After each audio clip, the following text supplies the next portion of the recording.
Introducing the suspect.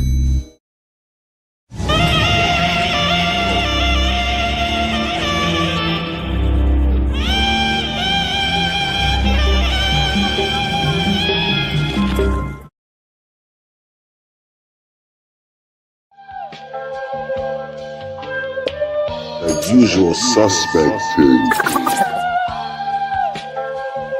Look, US6 where the real ones politic at. Late night smoke with the fight game where the critics at. Every punchline got a barcode and a timestamp. Receipt talk, we ain't never had to spin facts. Dr. KG with the pressure and the pause. Voice cut through the static and the industry noise. Live from the mud where the coaches still breathe. Where the fans want truth, lot of company feed. No scripts, all pain, all perspective involved. We seen puppets get promoted while the real get ignored. So we built our own table out the blood and the scars. Now the channel got motion from the hoods to the stars. Art fella in the lab like alchemists with the boards. Man, scientist energy, plotting seasons and scores. Dana Black with the pool picks, sharpen the brand. Made accountability a language they don't understand. Tales from the B-side, let the underdogs vent. Open mic turn a casual fan militant. Suspect teams get dangerous after dark. When them uncomfortable truths start hitting the heart. We ain't ESPN polished, we the alleyway version. Where the dialogue raw and the smoke got substance. Fight previews, recaps, community ties. Call-ins from the people, let the real ones decide. Boxing, culture, entertainment all blend. Soul loops, dusty drums, street sermons and sins. This ain't just content, it's survival and code. Built for the fans, tired of narratives getting controlled. So subscribe if you came for the authenticity. Where opinions got facts and the passion got history. US6, yeah, the movement's still growing. It's a usual suspect team, and the whole world knows.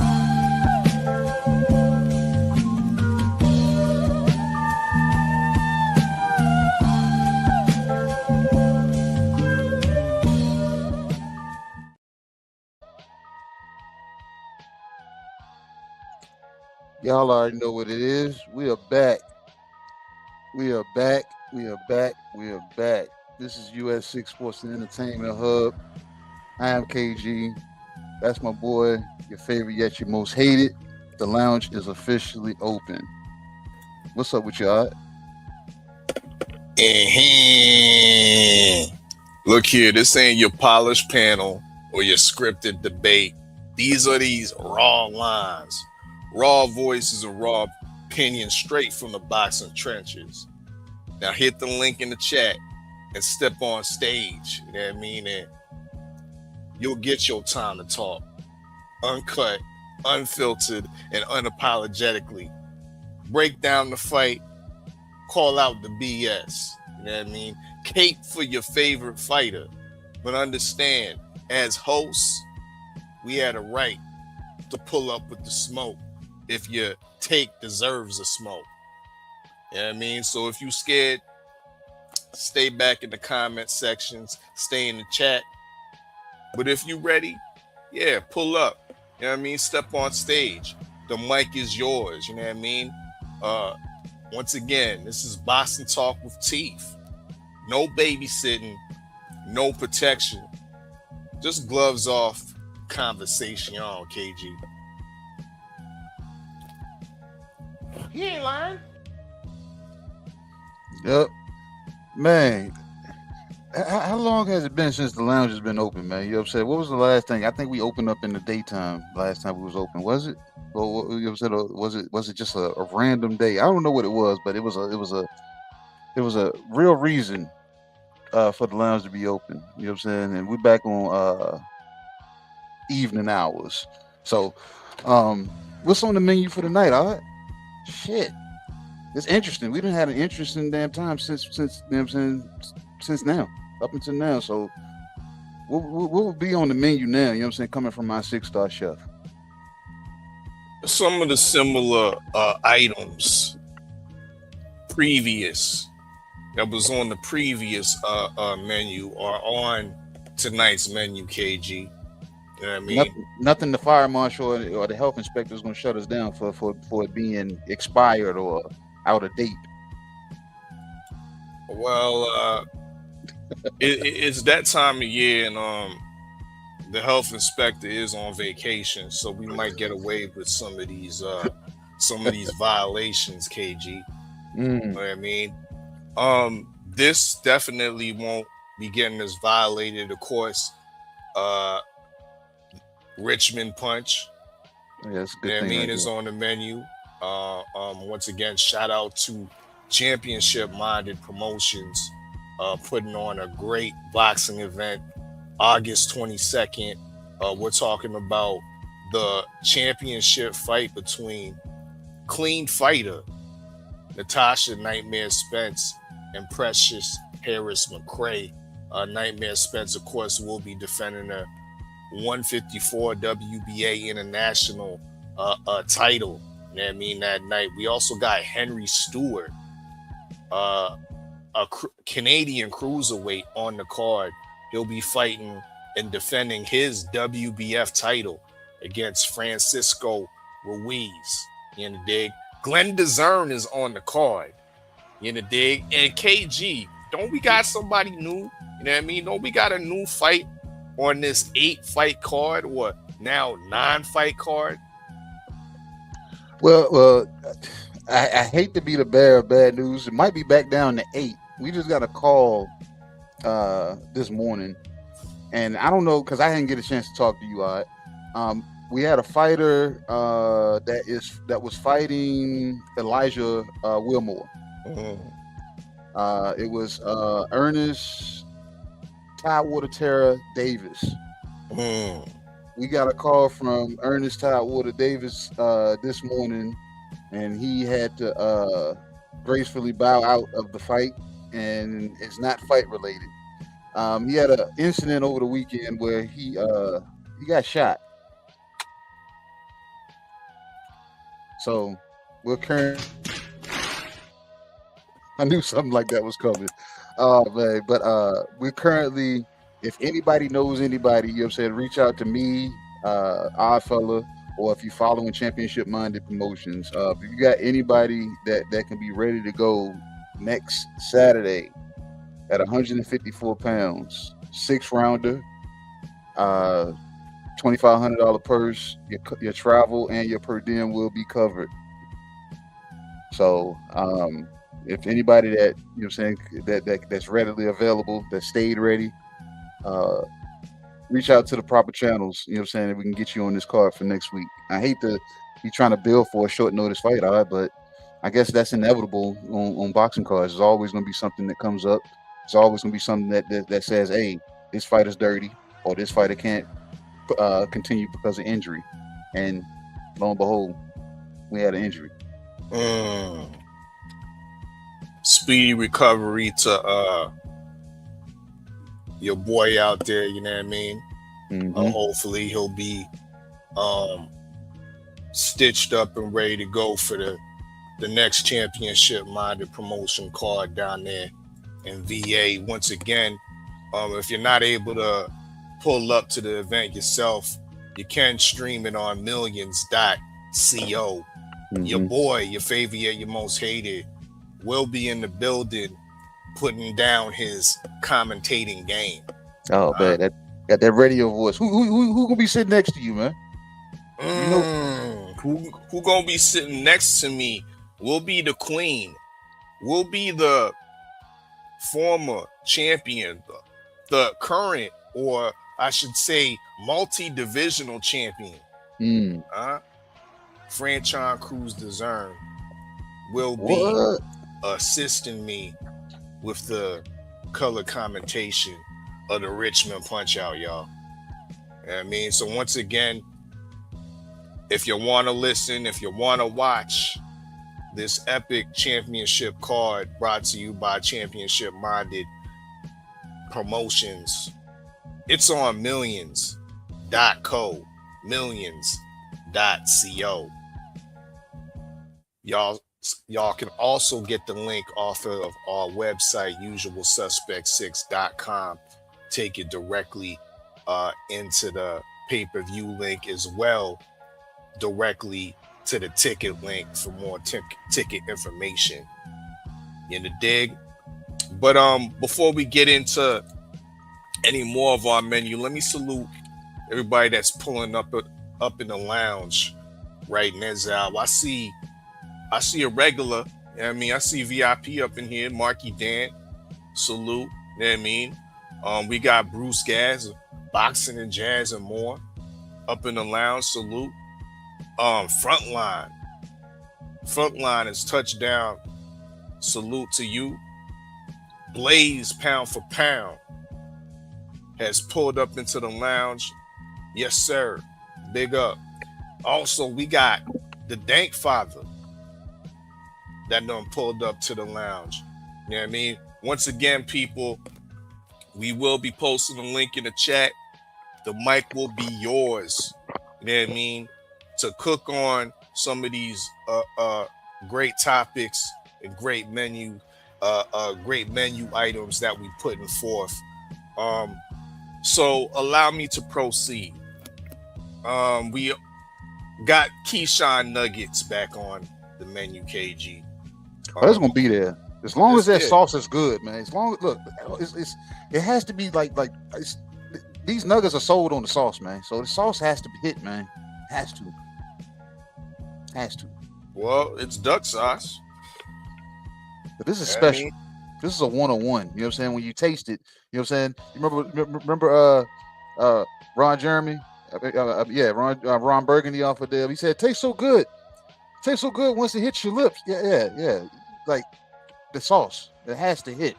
The nuggets can be mediocre, man, but that sauce has to be like 1 of 1, man. Like you got to write home about this sauce. So 6-star chef, is that sauce is like will it make me want to smack somebody's mama, if not my own? Well, I mean, shoot. This is a 1-on-1. Well, they still coming for it. You know what I mean? They still coming for it. And they coming for his old weak ass trainer. You know what I mean? Bruh man from the 5th floor. You know what I mean? And he can see he's consistently showing himself to not know much about this game. Damn. So you said they put the whole foot in the sauce? The whole foot. That's how good this sauce is. Because everybody's still eating it. Can't get enough of it. They put it's knee deep. Damn. I'm scared to try it though. I'm scared to try it my damn self. I'm gonna just wait for him to, you know what I'm saying, when he get back in the ring. You know what I'm saying? Get back in the ring with who? Is it gonna be Frank Martin, or is Top Rank go implement some type of punishment and throw him in there as they should with Brian Norman Jr.? I think Top Rank, you know what I'm saying, might have, you know what I'm saying, missed the damn actual docket or whatever, because I think they think Frank Martin is the punishment. How? Yeah, 140. Yeah, I know, but they got a little history, if you remember. You know what I'm saying? Remember when Keyshawn was like that boy got a little history with everybody. He was conveniently popping up on Frank Martin, you know what I'm saying, interrupting his interviews. Remember, he used to interrupt his actual interviews because he said Frank couldn't talk. Like Bill Haney says, damn, Coach Dorsett can't talk. You know what I'm saying? So he can't. No, but the thing is, that's why he's bro man from the 5th floor. Look, before we went live, I was sitting there watching my phone, and I just watched a video of Coach Dorsett, and he didn't stutter, stammer. I don't know because it was edited, because he had little clips like we do, you know what I'm saying? And he was talking about Tim Bradley. And I was like, damn, why can't this dude show up? You know what I'm saying? When it's on camera, because this dude ain't stuttering. He's actually speaking, you know, completely fluent. So I don't know, man. But I think they had it. He played a hand in them putting that foot in that sauce, because this sauce is addictive, man. They can't stop talking about it, and and it's so addictive that he's taking a sip of that damn sauce that he can't stay off camera, even with Keyshawn being the duck. You know what I'm saying? You know what I'm saying? In the culture that he's in right now, he's shouldn't be walking the street, shouldn't be want to be seen, but Coach Dorsett is still popping up on cameras, trying to damn justify turning down, you know what I'm saying, the $3 million and then the 2.1, saying that they knew their worth. He said Vernon Forrest turned down $1 million to fight Shane Mosley, and his highest payday was only 200 million at the time. I mean 200,000 at the time. And then when he finally got in the ring with Shane Mosley, what happened? He said he beat the fuck out of him. You know what I'm saying? So I don't know. I don't know if he's trying to allude to that's what's going to go on with Keyshawn and Devin. You know what I'm saying? He turned it down because he knows his worth. So when they turn around and spin the block and give him what he's looking for, then the end result is going to be Keyshawn's hand getting raised. So I don't know if he, you know what I'm saying, has a crystal ball or he can see into the future. No, he ain't got no crystal ball, KG. You know what I mean? Because if he did, he would have foresaw what has been going down. He would have foresaw the loss of $3 million. Yeah. You talking some good shit talking about Vernon Forrest and Shane Mosley. But Keyshawn at this point ain't no Vernon Forrest, my nigga. But at that point, Vernon Forrest wasn't Vernon Forrest. Vernon Forrest was a champion at that point. What is we talking about? But he was still being seen as less than. You know that. He was a belt holder. He was a Mario Barrios in people's eyes. So we trying to say $3 million is less than to a nigga nowadays? Hey man, say man. Wow. What is we doing, bro? Hey, ain't that what damn social culture is about? You know what I'm saying? Men telling kings to know their worth and women telling queens to know their worth and don't settle for less and don't settle and don't, you know what I'm saying? So maybe relationship talk is teetered over into boxing and you said, know what, I gotta know my worth and I'm worth more than 3 million. Yeah, and them bitches are sitting on the shelf, lonely. Look, my whole thing when it came to that though, I told my people, I said I didn't want to talk about it for real because when y'all had 20 days of negotiations, you know what I'm saying, whatever came of that. Negotiations, you know what I'm saying, they couldn't, you know what I'm saying, meet in the middle nowhere. So you said I was cool with it going to purse bid. It went to purse bid. We can't talk about your worth now. The worth of you and the worth of Devin has gone completely out the window because now it's up to whoever's bidding on this situation now. So based off of what was bidded, that's what everybody's worth is. So like I said, you can't argue about what your worth is or what you think you deserve at the purse bid point. You know what I'm saying? We're at the point of no return. It's up to what these people offer. And if Top Rank and damn DHP came up with 3 million for you and 10 for Dev, you just said, "No, I want to go to purse bid," thinking, why would Top Rank bid more at the purse bid? They're not going to bid more. Nobody bids more. They're going to bid as low as they can bid because as long as it's higher than the next person. So you know what I'm saying? You fucked yourself. And then, like I said, Coach Dorsett looks crazy being on repeat right now. Crazy. Let me ask you this before we go on to the next menu. Is 30% a little steep for a managerial fee that allegedly Jay Prince is charging Keyshawn? I believe so. You know what I'm saying? Because if your trainer's getting 10, when I was doing business with Conor Loco, Conor was only taking 15%. And depending on, and then like, don't quote me on this, but it might be depending on who the fighter was. He might say 20, but usually, you know what I'm saying, I've known him to only take 15%. You know what I'm saying? So if you fall into that prize fighting category where you're knocking on 6 figures, 7 figures, 30% is a lot. That is a lot. You know what I'm saying? That's 300,000, bro. Yeah, you should be a 3 mil purse. That's crazy. You know what I'm saying? Like, why do you need 15% should cover it, man. You should be cool with, you know what I'm saying? Because like I said, I still got to pay management. I still got to pay my trainer. Mm-hmm. I still got to pay for whatever sparring partners that I may have you know what I'm saying, enlisted the services of. Whatever nutrition, because like I said, that comes out of the fighter's pocket. Nobody pays for that. This ain't Zuffa. You know what I'm saying? My food and my supplements, everything that I'm taking comes out of my pocket. Right. Yeah, so 30, that's a lot. And then I was hearing somewhere it was 35%. So like I said, I don't know, bro. That's a lot. That's a lot. That's too close to 50%. That's half my bag.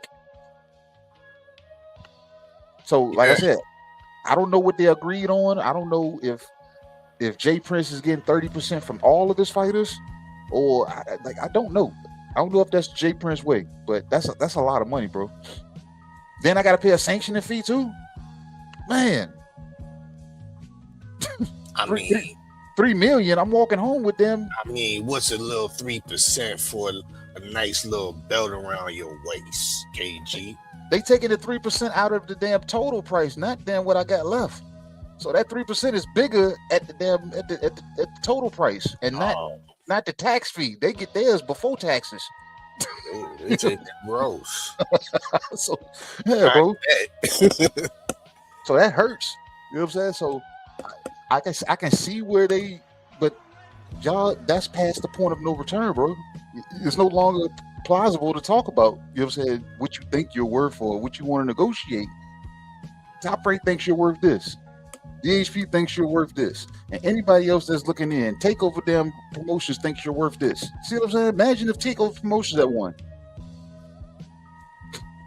You'll be talking about there, but they're $400,000 or $500,000. You know what I'm saying per split versus $3 million.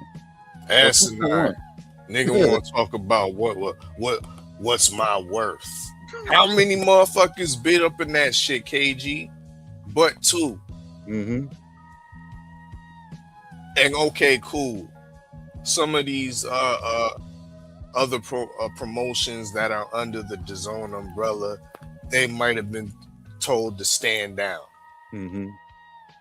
But what about the other promotions outside looking to come up? What about a little upstart promotion from Canada or something like Eye of the Tiger Management coming through? Yeah, we'll take we'll bid on that. Mm-hmm. 10 million. Bring that shit to Montreal, huh? But I ain't get that. You know what I'm saying? Because I'm like, this is a this would have been an action-packed fight, bro. You know what I'm saying?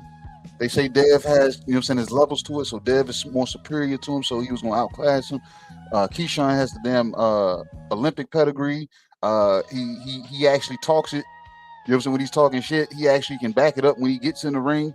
This would have been a damn good fight. I think people would have paid for it. If you know what I'm saying, if Keyshawn had signed and been cool with the damn money, this was a situation, bro. You're supposed to bet on yourself. Damn right, it would have been a good fight, bro. Yeah. This is why it's so disappointing. Mm-hmm. This is why the fallout is so heavy for Keyshawn. This is why we have him on the menu for 2 straight lounges, bro, with the duck sauce. Deserve it. Savory duck sauce. Savory. Yep. This is savory next. What we got next? KG too. That shit ain't savory. You pulled that bitch out the vacuum seal bag. I know when I know that shit when I see it. What is that? The curry guote. Oh hell no, bro. Yeah. We got the curry guote. It's guote week. It's guote week. This nigga found that in the back of the freezer.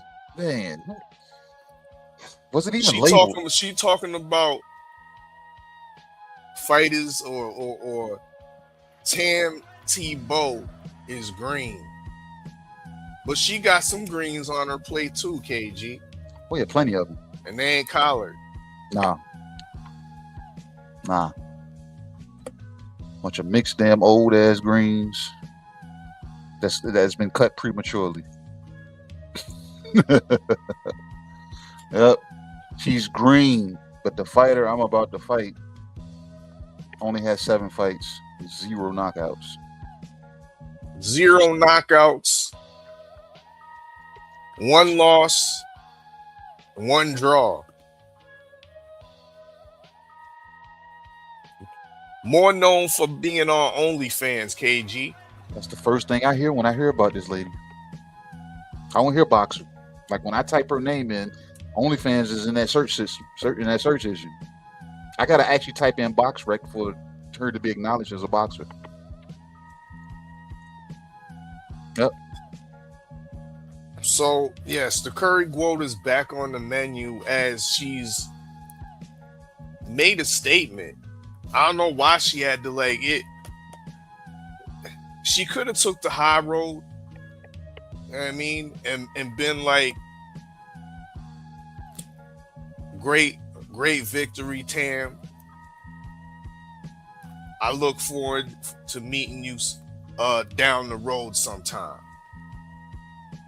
End quote. What? Bro, what are you talking about, man? Yeah, those are not words of the quote. She would not. Yeah, she could have took the high road with it. You know what I mean? Because she like that with these other white fighters. She all respectful to the Lauren Prices of the world. She ain't, you know what I mean, getting all salty and starting to discredit. The first thing Clarissa did when she opened her mouth, it said, yo, she's no threat. No congratulations, KG. First thing she uttered is she is no threat. That's bro, crazy. You know what that tells me? That she's a threat.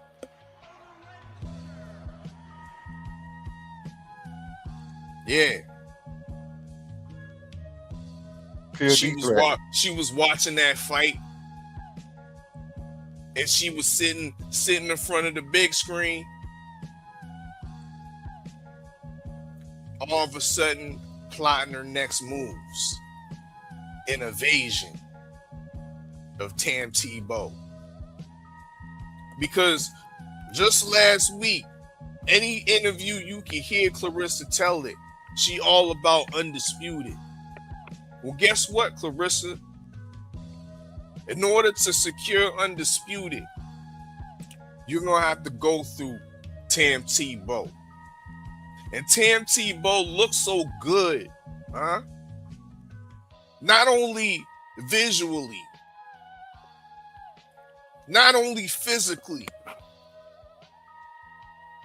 but looks so good executing the sweet science in that ring Saturday evening, KG.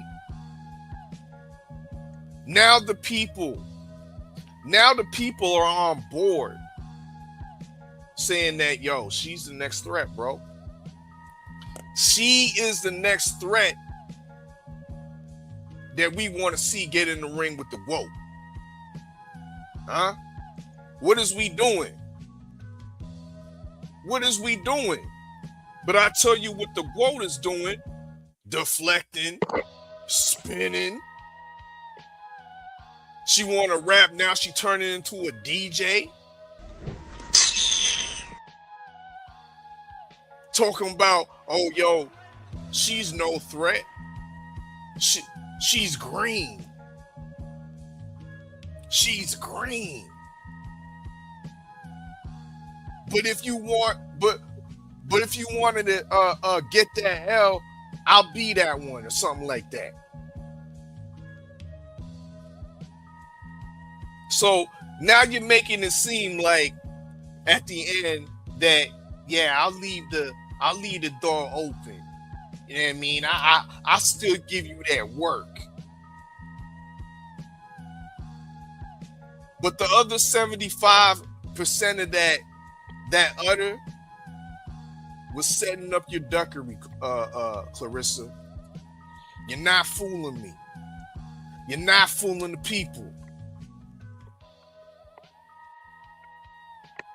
She ain't talking heavy, man. She like, and you know this.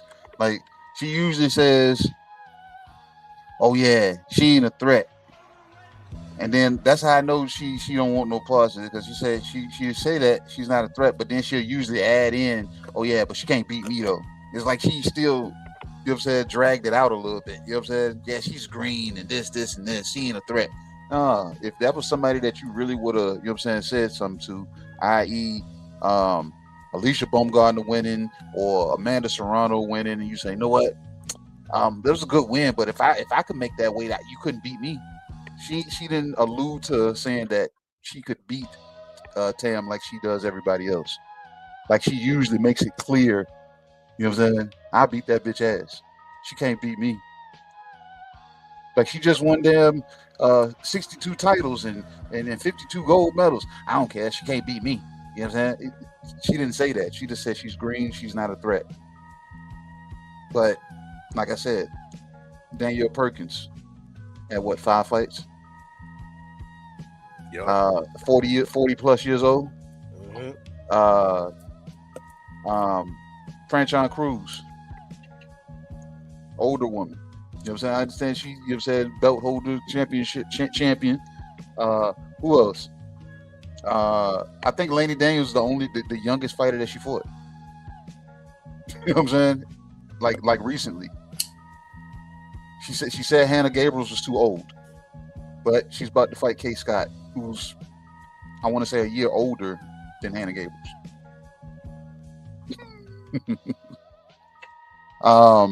Who else? She's not fighting Tam, bro, because she's green, because she's not old enough. She's not old enough. That's the stipulation there. She's too young. It's not that she's green. She's not a 40-year-old fighter. She's not 40 years old, and she's not younger than 42 years old. That's what it is. That's the problem. Because she got enough fights, but she has too many knockouts. She has the same amount of knockouts that Clarissa does. That's too many. It's too many. You did it in a shorter period of time. You did it in 5 fights. Took me 20 fights. So, Ring Magazine has crowned her the woman of the division, KG. That's got to sting. She is the lineal, along with the 2 belts she has in record fashion. What weight class is Lauren Price fighting at? 147, I believe. So was she going to fight Lauren Price for a title, or was she going to bring her up to 54 at a catch weight? She bringing her up at a catch weight. So a fight that makes 0 sense. Yeah. That does nothing for nobody. That's yeah. But KG, it's gold medalists against gold medalists. Don't forget now. You know what I mean?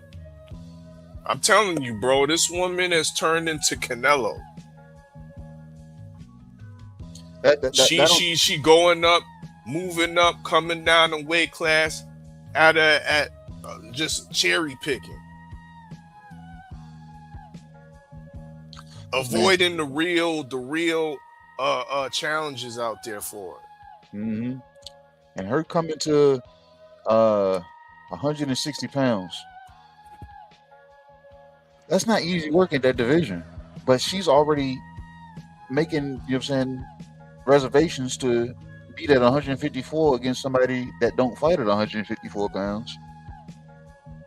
Because you are a gold medalist and she was a gold medalist.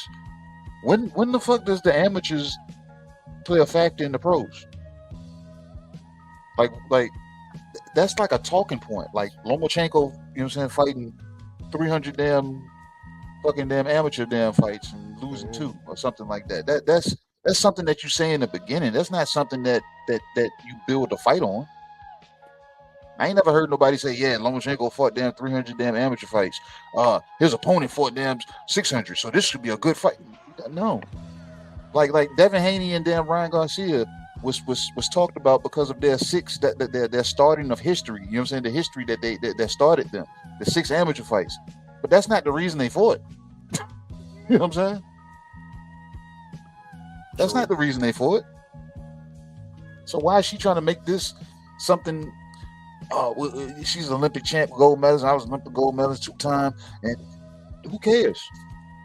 The world don't know. Like I said, women's boxing is still, you know what I'm saying, on a spectrum where a lot of people don't know about women's boxing or know the women that's in women's boxing. So we know who Clarissa Shields is, but the masses are going to say, who the fuck is Lauren Price? Same thing we're doing with Kay Scott. That's how everybody found out she was an OnlyFans model, because they searched her and boom, OnlyFans pops up. Shame. Shame. Is that PR team, or is that you being like thick-headed, saying that this is how I'm doing it, and people on your team is either just nodding their head and saying yes, or they're actually giving you a rebuttal, and you're saying no, it's my way or the highway. Because, like I said, I don't get it, man. It's like you shouldn't like the status that Clarissa Shields is on. She should be, even if she's an asshole, she still should be damn, you know what I'm saying, be able to be marketed better. And she can't be marketed because it's like, I don't know, it's like she muddies up her own water. I don't get it, man. It's like they got a camera in her face and they're really trying to push this shit for next week, bro. This week. They're really trying to push it. Like, they cameras in her face, interviewing this, and who's the best rapper out of this, or what are your thoughts on this? It's like they're really, like, Zeus is, I don't know if that's Zeus or what, but they're really trying to build something here. Yeah, they putting I won't totally shit on the whole outfit. You know what I mean? Because at first, when they initially announced this fight and the undercards, of course, we saw the whole baddies thing, and we saw the circus part of the shit. Ray J versus who you fighting? Orlando Brown. Orlando Brown, yeah. I don't even know if that's still going down. I don't know. I seen Ray J in a robe, you know what I'm saying? So I don't know, you know what I'm saying? That's been real quiet on that front. You would think they would been promoting the shit out of that, but they haven't really. But do you have Zeus? Do you watch Zeus? No, not at all, bro. And they might have been advertising it over there, because I ain't seen it. Like I said, I wouldn't doubt that they wouldn't have been putting it over there. And I think that's why most of Atlanta's gonna show up to this fight. They're showing up for the circus and not the good undercard that I can clearly see that, you know what I'm saying? It ain't well, too that's bad. what I want to give them credit for, because they did put together a decent, a respectable undercard, I would say. Yeah. You know what I mean? And along with being a respectable undercard, they also have decent side attractions to go along. You know what I mean? They got YG walking out, Tito Mercado. I mean, that's cool. Out of the, you know what I mean? Something I didn't expect. And they've been I've been seeing the promotion for that. Salida has been actually tapping into the urban the urban game of club promotion, the way he been doing shit lately. And I maybe that's the Papoose effect. You know what I mean? And of course, the votes being walked out by Lotto. So there's definitely some appeal to all levels and different genres. You know what I mean? And I think it definitely will appeal to the Atlanta base. You know what I mean? So there is word now Mayweather is pulling up. I don't know how much they had to pay for that, because all of a sudden he out here promoting, saying get your tickets. Yeah. They paid him for that.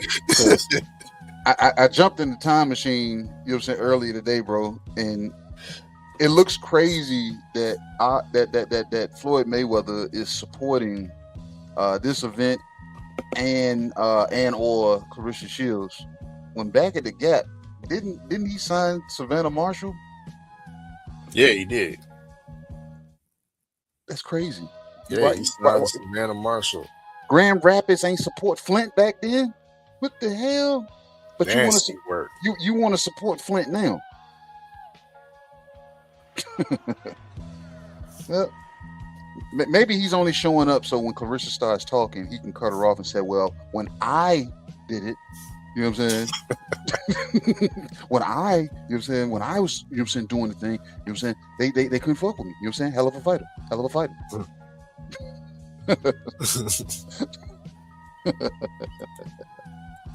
Yep. Clarissa, she looks good out there. You know what I'm saying? No doubt, you know what I'm saying? Hell of a fighter, you know what I'm saying? But when I did it, you know what I'm saying? These guys, you know what I'm saying? They were trying to figure it out, you know what I'm saying? How to be the next damn pretty boy, you know what I'm saying? Floyd Mayweather, you know what I'm saying? And skip past, and they want to be money just like me, you know what I'm saying? But Clarissa Shields, hell of a fighter. what I'm saying? 6-time undisputed. You know what I'm saying?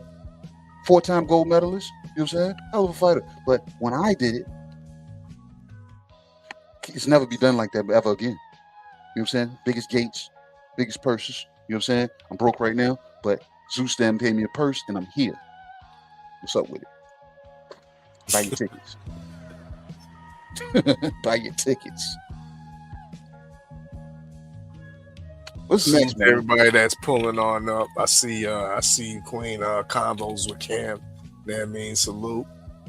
Tay Brown, the real queen of MMA, has pulled up into the lounge.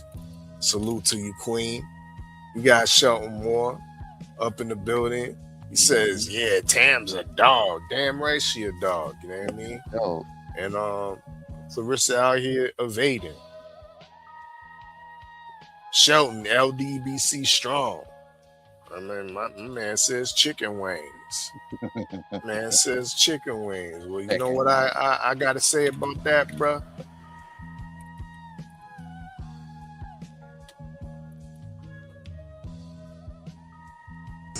We don't do that here.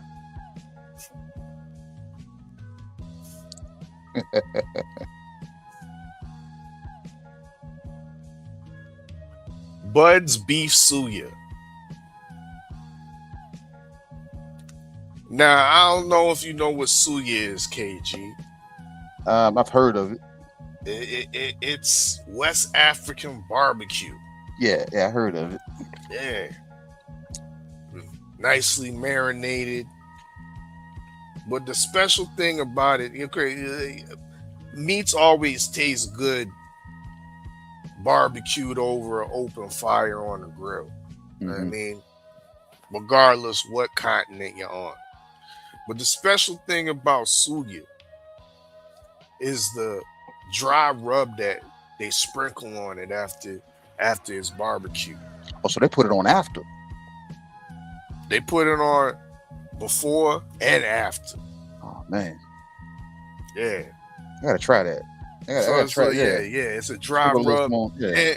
And if you go to a good spot, they'll put they'll give you a packet, like a little packet of seasoning, suya seasoning, so you can dip the meat straight in the motherfucking pack. You know what I mean? And just eat it. It's good. It's good food to eat with, like, it's good beer food. You know what I mean? Good drinking food. Got you. I mean, but it got a kick to it. It's spicy. I've left it alone. I don't fuck with no beef suya no more because I can't deal with the spice like that. Too spicy. Too spicy for me, bro. You know what I mean?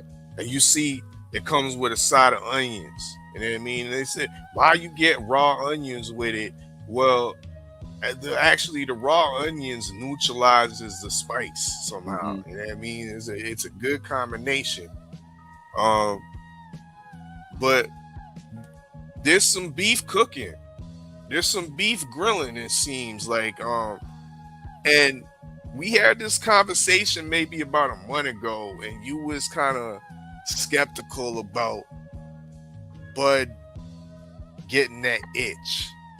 You know what I mean? All this talk about, he possibly duck Boots, and Boots would whoop him now, and this, and even I said myself that if they was to fight right now, Boots would whoop him. Did he hear some of those podcasts? Did he hear, is he listening to other people's opinions in regards to the Boots and Bud situation? Is he feeling that itch to get back into the ring to settle this once and for all? It's not about just getting ready and tuning up and preparing Lester Martinez so he don't look like no scrub, like he admitted a couple weeks back, saying, yo, Lester put hands and feet on me. You know what I mean? I need to get back to it. Or is it something deeper? Is he coming back for Boots? Is he being featured on what I was saying months back in a new show that's like a boxing contender, coming as the head coach and he's the final boss at the end of the season type shit? Is that the type of time that Bud is on right now? Because he's looking sharp, KG. I don't know if you saw the footage that's floating around there, but Bud is looking sharp once again, and there must be a reason. And the peoples is talking, and it's getting real spicy. Beef suya spicy, KG. I think the man just in the gym, man. I don't think he's coming back. I don't see it. You know what I'm saying? Because who's gonna pay him $100 million? You know what I'm saying? He ain't coming back unless, you know what I'm saying, he not coming back unless he's getting what, you know what I'm saying, or close to what he got for the Canelo fight. Not coming Who back, gonna bro. pay him $100 million? What do you mean? We already know who gonna pay him that 100. And you know he will. He been begging for it, bro. I don't know, man. I don't know. It's like, and I usually feel it, you know what I'm saying, you know what I'm saying, in my joints that, you know what I'm saying, I can have an intuition, but I don't feel it with this one, bro. I just see a retired guy just saying, fuck it, man. I just want to be around the gym. And he's doing more commentary than anything. He's doing podcasts, and he's my equivalence to Tony Romo, you know what I'm saying, as he does commentary, because he's giving up game as he's there commentating. He's telling what people, like I said, he's straightforward. So I don't know, Bud might fall into that fold, bro. I don't know, man. I think Bud is just trying to stay in shape. He ain't trying to get on that roller coaster like Tim Bradley did. Fat boy, you know what I'm saying? Chicken biscuit eating, you know what I'm saying? Tim Bradley, and now we see Tim Bradley back in shape now because he realized. I think Bud just, you know what I'm saying, stand up ahead of power curve, man. He said, no, let me just stay in shape and help these guys out in the gym and give them some game. I don't see a fight.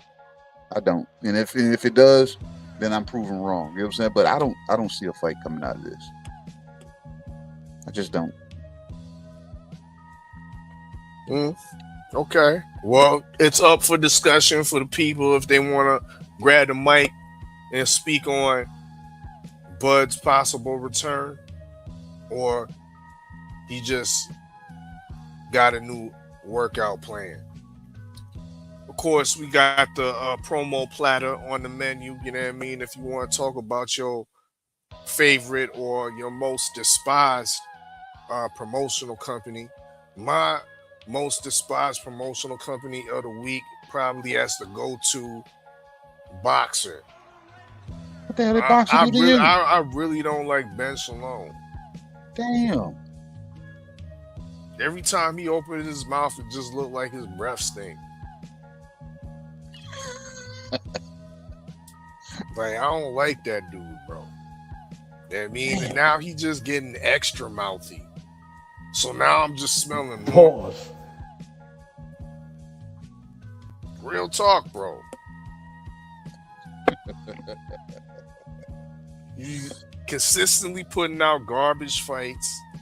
You know what I mean? Like, he's like, respectfully, nobody cares about no Callum Simpson and Troy Williamson. That was the main event on the Boxer card that he gave up to the Zone.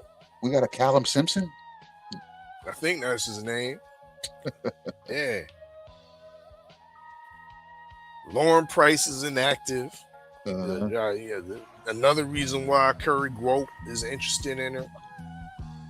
I mean, we had Big Frage return against a sausage roll, literally. You know what I mean? Because there's a fast food place in the UK called Greg's. You know what I mean? And they're known for their sausage rolls. And this motherfucker, his name is Griggs, So everybody in the UK chat, yo, they was going in on that motherfucker. They was calling like, yo, this motherfucker, he done ate too much Greg's and shit. He looked like a Greg. I was like, damn. And then come to look at, I'm like, yeah, he do look like a little sausage roll. Pause. Yeah.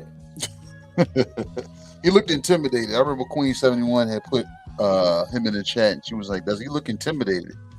I said, "He looks like he had that look like, damn, these motherfuckers really set me up this time." He couldn't even look in Big Fraser's eyes. Big Fraser had to even apologize. Bro, yo, I wish we had the footage of the face off. Yeah, because Queen 71 put it in the chat, and that shit was so bad.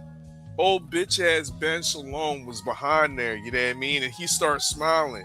He was smiling to the point where he started laughing because the matchup's comical.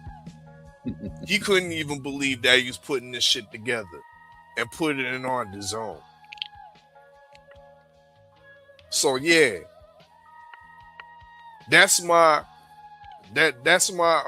promoter of the week that I despise. Right there, you know what I mean? From the promotional platter. If y'all got one, once again, the mic is yours. We're about to put the link up in the chat. Last but not least, we got the struggle plate, KG. This used to be the King's plate. This used to be Devin Haney's plate. So why is it struggling now? Now it's struggling because the King's plate used to have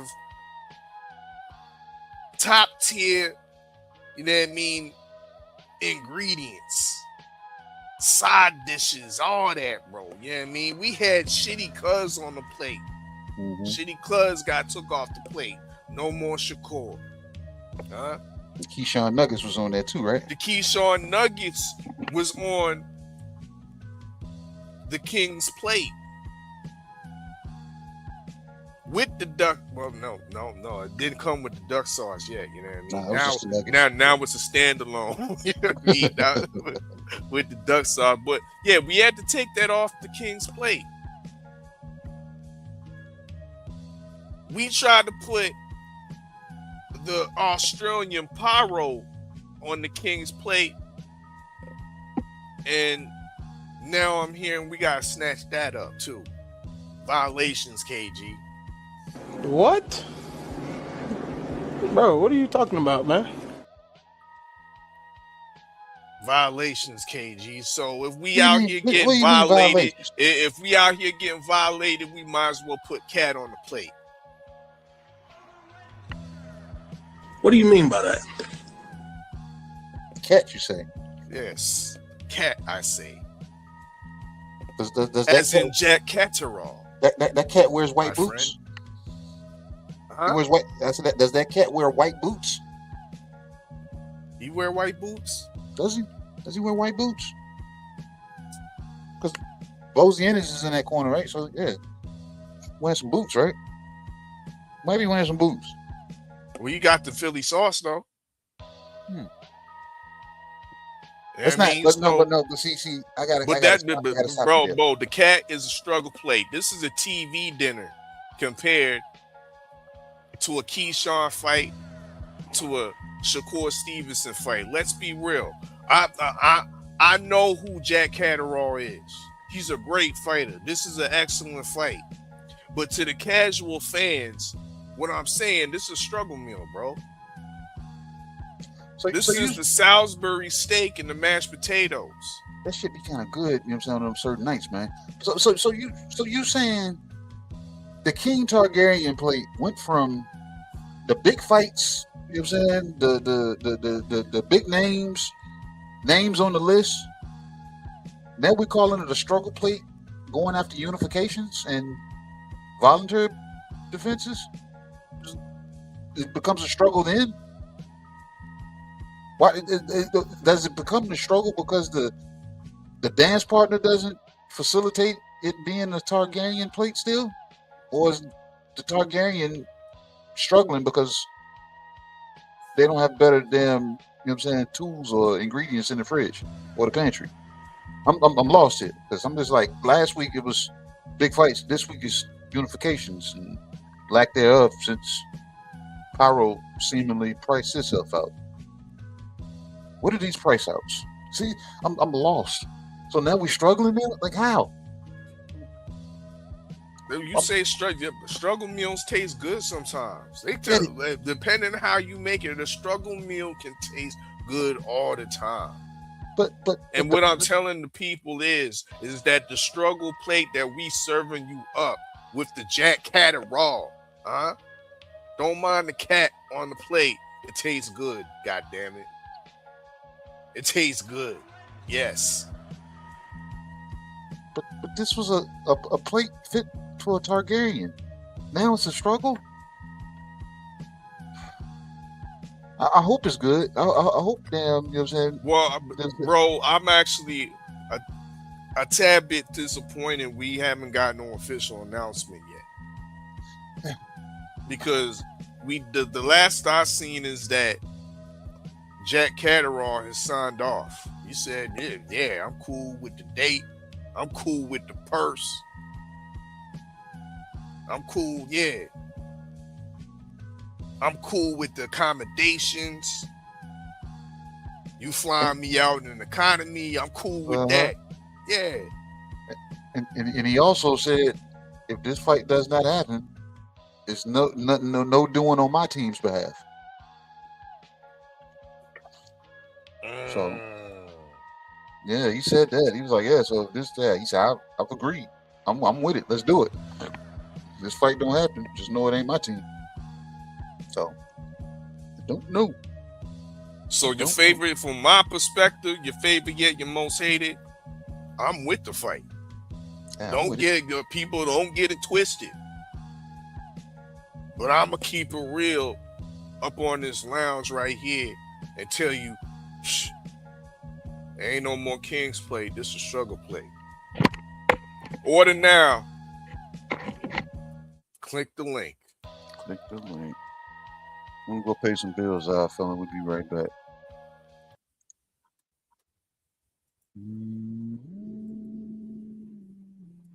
Brought to you by Unusual Suspect 6. Tap into all the shows. Real conversations with KG. Right now, I'm at peace right now. You know, things get hectic as it gets closer to the fight. Okay. Do we got a fight? Yeah, I fight April 10th at the Prudential Center. Bullshitting on the Beltway with Supreme Beast Boxing And now the Co is the main event. So that's the way I look at it. That's my philosophy. Trill Thursdays and Usual Suspect Sundays with hard hits. I'm talking about, it's really just about stacking this money, man. Getting on these singles, staying positive, you know what I'm saying? And putting it in their face by any means. Tales from the B-side with KG and TD. Needed to fill out additional paperwork to clarify. Yes, we did. Yes, we did. That is the paperwork that you see there. Okay. Open mic featuring you. You know, that was a close fight. You know, he got dropped a couple times, but I thought we do not care. Wow. It's a usual suspect thing. We back. The link is in the chat. Hit that link. You know what I'm saying? Come spit your game, talk your shit, man. I don't know what it is. Y'all already know. Uncut, unfiltered, unadulterated. You know what I mean? We'll get your 2 items. Gloves is off conversation. Huh?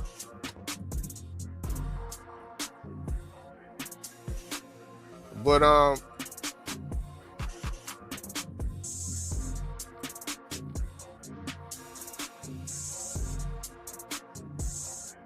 let's talk about the GWO and her upcoming card.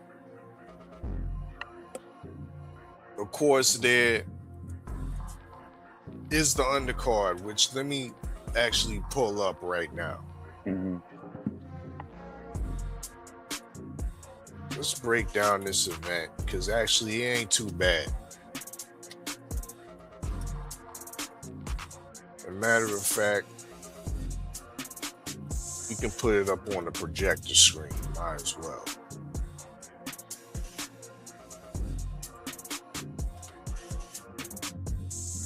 We at? Okay. Okay, so we got once again the GWOAT and the unification fight. You know how BoxRec do, they never put the WBA shit up on there. But Kay Scott is the unified champion, WBC, WBA. She's 5-1-1. Of course, her last win was against Olivia Curry, I believe. Yeah. She's fighting on the undercard as well. She drew with Olivia Curry in the fight previous to that and took an L. I don't know who she lost to. Let's see. Shit. Let's see. Girl, Desley Robinson. Oh. Lord. Oh. Oh, Lord. Look. Oh. Yo, this is beautiful. Oh. The girl that Tam just washed beat the girl that you fight. Oh my God, bro. This is nasty work. Nasty. She's green though. She's green. Yeah, moldy green. Moldy green. You know what I'm saying? Like Kerry GWOAT, moldy green. Nasty work right there. You know what I mean? We got Red's favorite female fighter out here. Danielle Perkins. Yeah. Danielle Perkins. She did look good in her last fight, I ain't gonna lie. Yeah. But the thing is, the way she started playing around is like it discredited her opponent, so it turned into a showcase to me. Because I was like, for her to play this drunken style and jumping in and out, but she didn't have that wherewithal when she fought them Carissa Shields. It's like she lost credit to me. She looked good, but she lost credit because I was like, why are you playing around like you do this? You know what I'm saying? That's what I didn't like. You know what I'm saying? I like that she went in there and she beat the woman up, but she was playing around as if she does this on a regular basis. You trying to style on somebody and you got beat the fuck up your previous fight. Yeah, I don't like that. I don't like that at all. Well, she fighting Olivia Curry. Yeah. And Curry was once rumored to actually fight Natasha Spencer, I believe. Is that correct? Yeah. Yep. We was working on trying to, you know what I'm saying, make that fight happen before the precious Harris McCrae was before she got the phone call. Indeed. Well, we'll see how she looks. Maybe she decided to go with a heavier weight because this will be fought in the light heavyweight division against Danielle Perkins. We also got Troy Isley, Box Boy Troy, or he calls himself the Transformer. I hate that name, bro. He's going up against Joseph Hicks. Are you familiar with Joseph Hicks? He's 12-1. Not at all. Let's check his box rec. Out of Grand Rapids, Michigan. Okay. Oh, that's why Floyd's pulling up. This is his cousin. That's his cousin.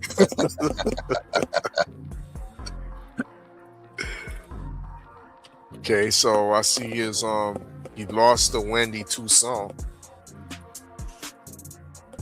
I ain't losing to no man named Wendy. Wendy a decent fighter though. Yeah, but I'm not signing no fight to lose against a nigga named Wendy. Not doing that.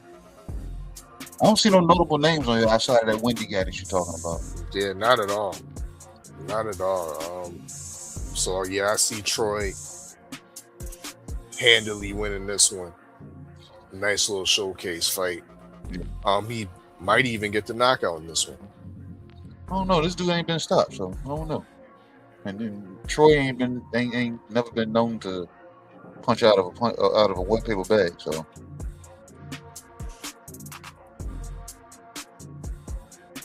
we got to change that damn picture. That's the token black guy. I hang out with a lot of white people. Yep. Nah, you gonna keep that. No yape up, no nothing. Just, you know what I'm saying? I'm the only black guy. I'm their favorite black guy. Black person. I'm sorry.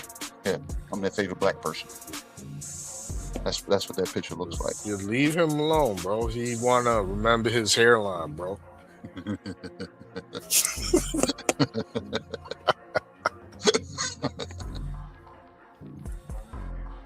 Cause you didn't get that shit old as fuck, bro. We also got a championship fight from Caroline. Vierre. She a Canadian, another Canadian that fights out of Quebec. WBC champion. Is that the Caroline that was beating up on them AB? Yes. Okay. The same Caroline that the other Caroline that apparently AB been ducking. Damn. Okay. Discrediting. But she low key's on a different side of the street, being on the Clarissa side. Yeah. However, she's fighting a South African opponent, Bernice Ferreira, 10-0. I've never heard of her.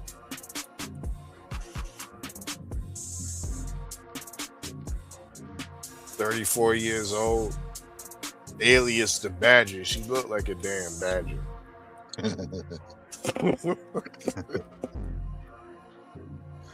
Like, what's that under her chin, bro? That's a tattoo on her neck. She don't look like she's wearing the strap, but it's close by. It's close by. Yeah, it's definitely close by. Oh yeah, she's been strictly fighting in the South African bush circuit. Oh. Yeah. So is a Johannesburg damn diet a good diet to be on? It's not even the Johannesburg diet. Like we got names we got to practice before we. Mpumalanga, nigga. Limpopo. And what is that one down there? KwaZulu. Yeah, we gotta. Yeah. KwaZulu Natal. Like, come on, man. We gotta try on this shit. Like, nah, she get no hope. She looked the part, but I don't know. That strap is close by. She ain't wearing it. She ain't like you know what I'm saying, like a American stud. She ain't wearing it, but that strap is close by. You know what else needs to be close by? What's that? The Vada agents. Yo, she look like she need to get tested. I'm seeing too much of it. I'm looking at this picture, bro, because it's on my big screen, my nigga, and she got a 5 o'clock shadow, my nigga. Like, what's going on, bro? Oh man, so you taking growth hormones too, man? Oh man, so that's why she's fighting in Africa so much. They ain't tested over there, man. Like, I'm confused. She a Bernice Ferreira. Like, I know there's plenty of white South Africans, but she don't even look like a regular white South African, bro. I don't know. She born in Johannesburg. She looked like a little Portuguese dude or something. So you saying she looked like she speaks Portuguese, huh? You know what I mean? Don't speak a drop of damn of African damn dialect.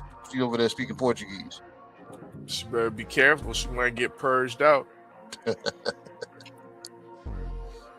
But yeah, that's who Caroline Vieira is fighting. IBO and WBC on the line for that one. We also got Ernesto Mercado, 19-0. He's been talking a lot of shit, saying he want this and that, saying he wants Shakur. Come on now, dog. Come on, man. You're not bringing enough money. You don't got the name for it. Well, he bringing YG to the ring with him. And I mean, you trying to show up and show out. over there in ATL. That's gonna be nasty work, man. Because I got a damn strange gut feeling as he's walking out with YG. Game is gonna come stumbling out 30 seconds later, drinking a bottle of Reposado, falling all over the place, sweating, wearing a leather jacket. I can just see it, man. So I don't think YG really. When's the last damn hit that YG's put out? You know what I'm saying? He put out music though. I mean, I think he just put out something just like last week. Actually, it was alright. But I'm saying but yeah, he ain't putting out no hits like that. I'm saying he's put out enough music, and his career is extensive enough that he did a verses already. Maybe that's West Coast culture or something. You know what I'm saying? That shit missed me. I was like, I thought people that did verses were guys that like had like a long-standing career with like a catalog. We getting old, KG. Like YG's like 20 years deep, bro. Is he? Yeah, bro. I was surprised. I was surprised myself. 20 years deep. Yeah. It had to be. Like and commercially received 15 years. Oh man. Yeah. You old niggas, bro. I didn't even know YG's been doing it for that. Didn't. Yeah, he ain't no like. Yeah, I just got here 5 years ago. Oh man. So who won that versus? I don't even know, bro. I think YG did actually. You know what I'm saying? Because I didn't hear Game say damn. You know what I'm saying? Anything about no red Royces and white ceilings. You know what I'm saying? I didn't hear none of that. I was looking to hear that. You know what I'm saying? Because you know how he likes to freestyle. It's always about a red Royce and white ceilings. Well, YG's boy Tito Mercado's gonna be fighting this dude right here, Emmanuel Tego. I used to be high on Tego, Game Boy. Mm-hmm. You know what I mean, a Ghanaian, but he highly disappointed me, and I'm glad they put that head on his head for the picture. He only got 2 losses though. Like, how did he disappoint you? Allow me to scroll down, KG. Please Allow do. me to scroll down.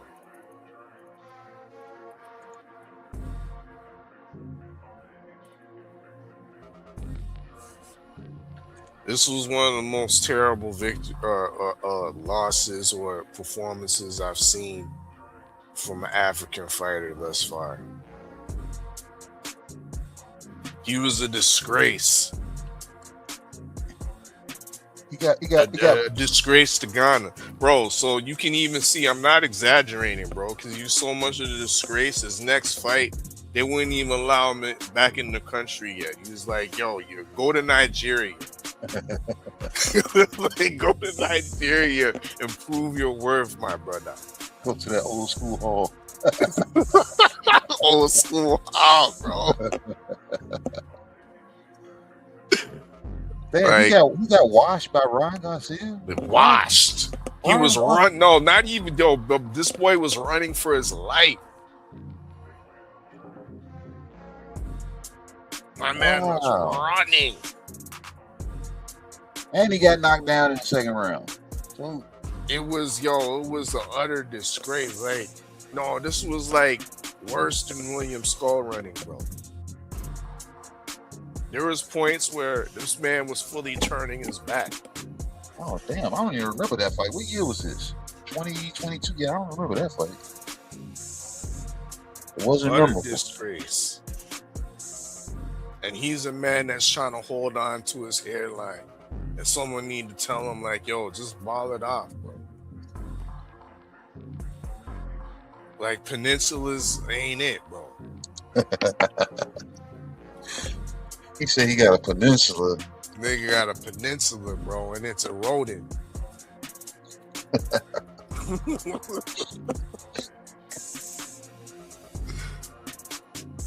So yeah, that's who old Tito Mercado's fighting. Old Game Boy. You know what I mean? Game Boy is an ancient game console. Yeah. So yeah, that's fitting for my man Manuel Tego, 37 years old. Get to come out to Atlanta. You know what I mean? Nice little, probably a decent little payday. Who's walking him out? You said YG's walking the other guy out. Who's walking him out? The Lotto's walking the quote out. You know what I'm saying? Who's walking this nigga out? Ain't nobody walk. The only people that gonna be walking him out is probably his Papa trainer. Man, ain't no, you know what I'm saying? No rappers ain't gonna spitting the hot fire. The Tego can't even afford no Juju man, because that's who we need to bring out with him. He need the Juju man. Work some witchcraft on this nigga Ernesto Mercado. That's what he need to do.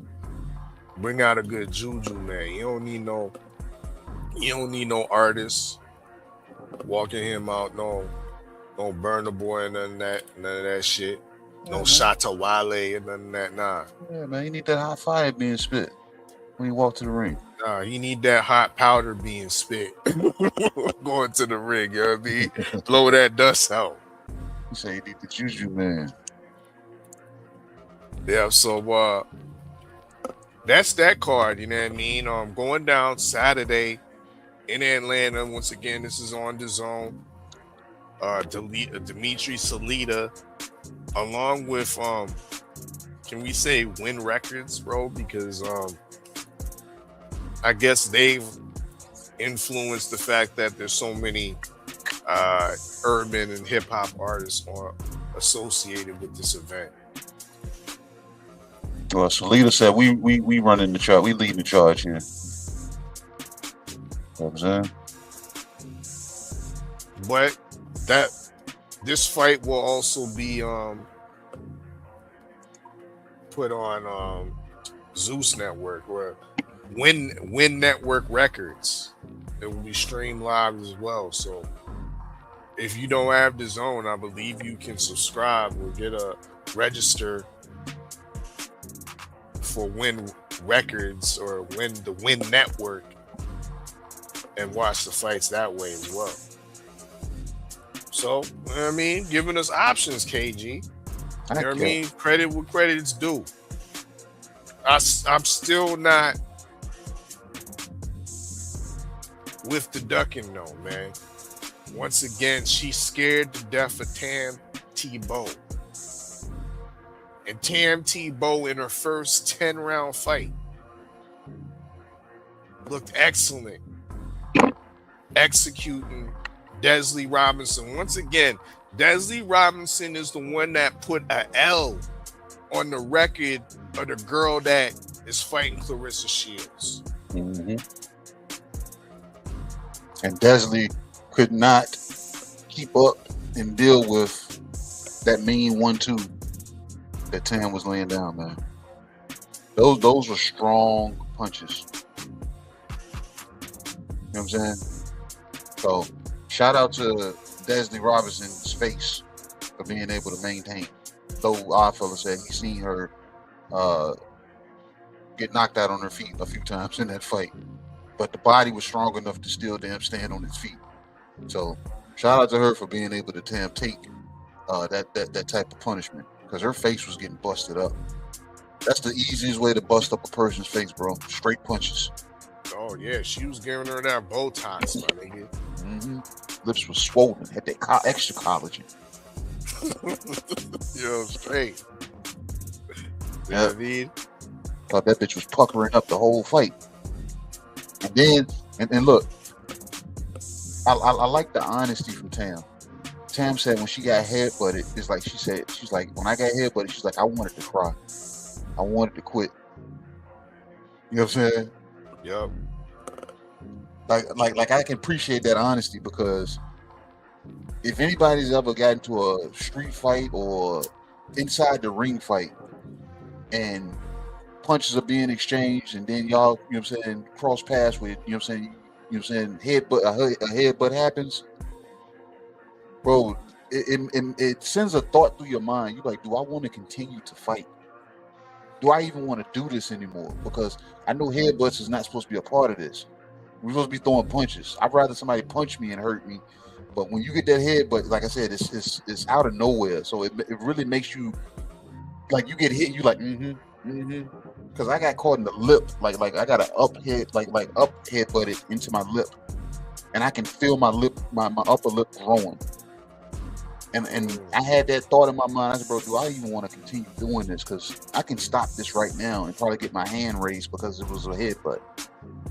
Like it was like, and my lip has swollen to the point that the mouthpiece, like I really couldn't keep my upper the upper part of my mouth closed because of how it swole. So I was just like, and that thought was really running through my brain, bro. Like, do I want to continue doing this?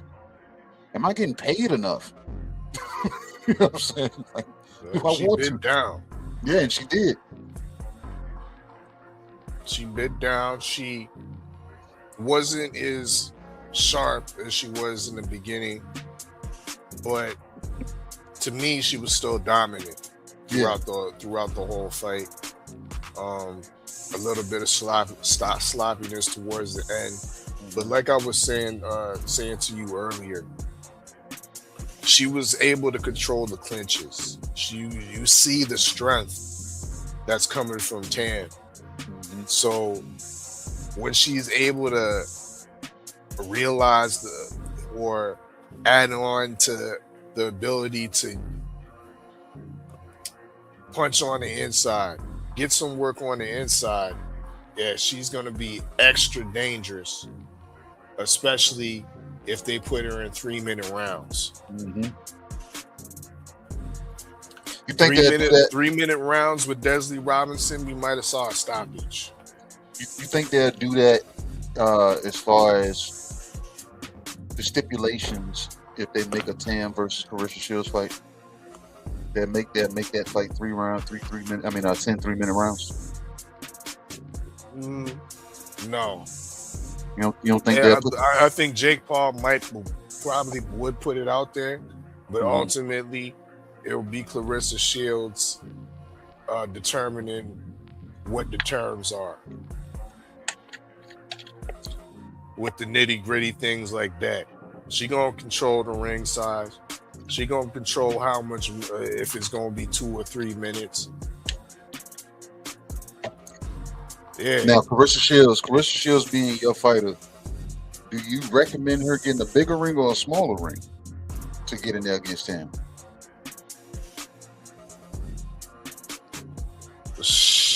Well, the way Tam was looking is she's pretty agile for her size.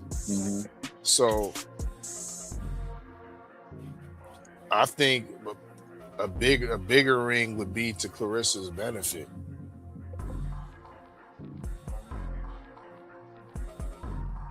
Okay. Now, it won't be the ultimate factor, I don't believe, but it will be to her benefit, definitely, than going up in there in a smaller ring. However, once again, if Tam's not able to improve on her inside work,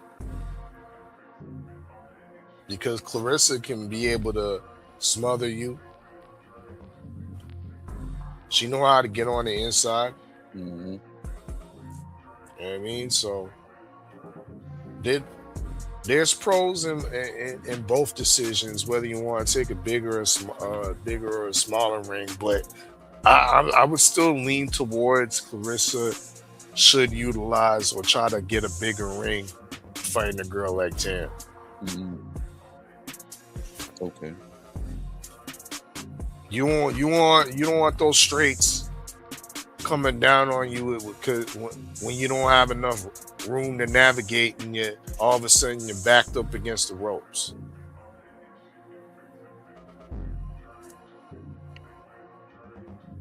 Damn. So you think we'll see him the goat on her bicycle? Because we know Clarissa Shields for pressing forward and throwing barrages of punches and making her opponents keep their hands stuck in their pockets or at home. How does she do that with Tam's reach, and she with the willingness of wanting to throw straight punches rather than looping hooks.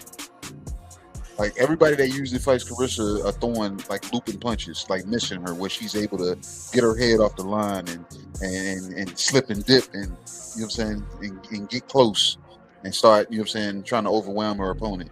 Like how does she fare against somebody that fights tall enough and throws straight punches? But the thing is, I need Tam to get more bouncy on her toes so she can throw that 1-2. And if somebody is pressing her, she's not going forward with them, because that makes the fight them more so for Carissa to do the inside work and short, nasty, damn smothering punches and stuff. But if she stays on the outside, I really want to, you know what I'm saying, hear somebody explain to me, not you, but you know, I'm just saying, period. Like when we get, if that fight were to get made and we get closer to it, how does she get out of the way of those straight punches? Because like the way, you know what I'm saying, Tam is able to line that straight up is nasty. If she starts really twerk, you know what I'm saying, twerking her hips into that punch, we're gonna see her knock a lot more women heads off. Like I said, shout out to Desley Robinson for having the strong face that she did.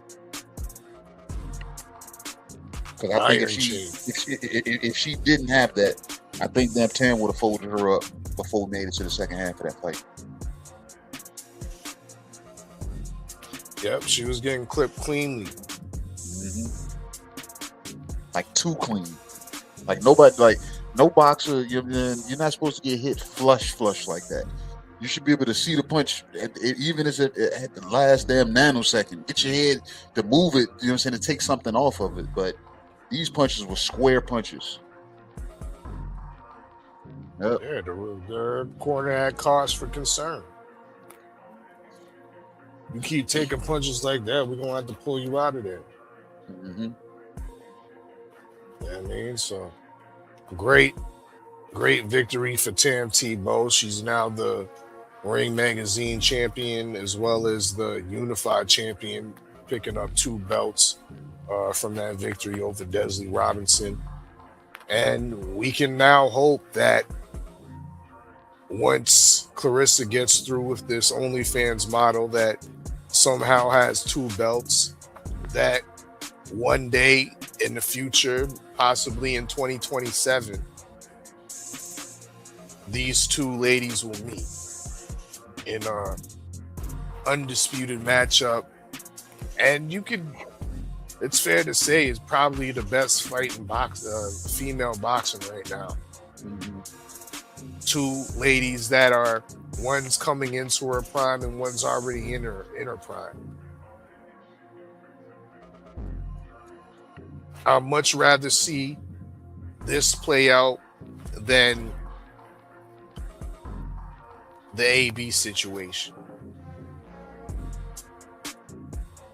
Much rather see this play out than even what she initially wants with Lauren Price.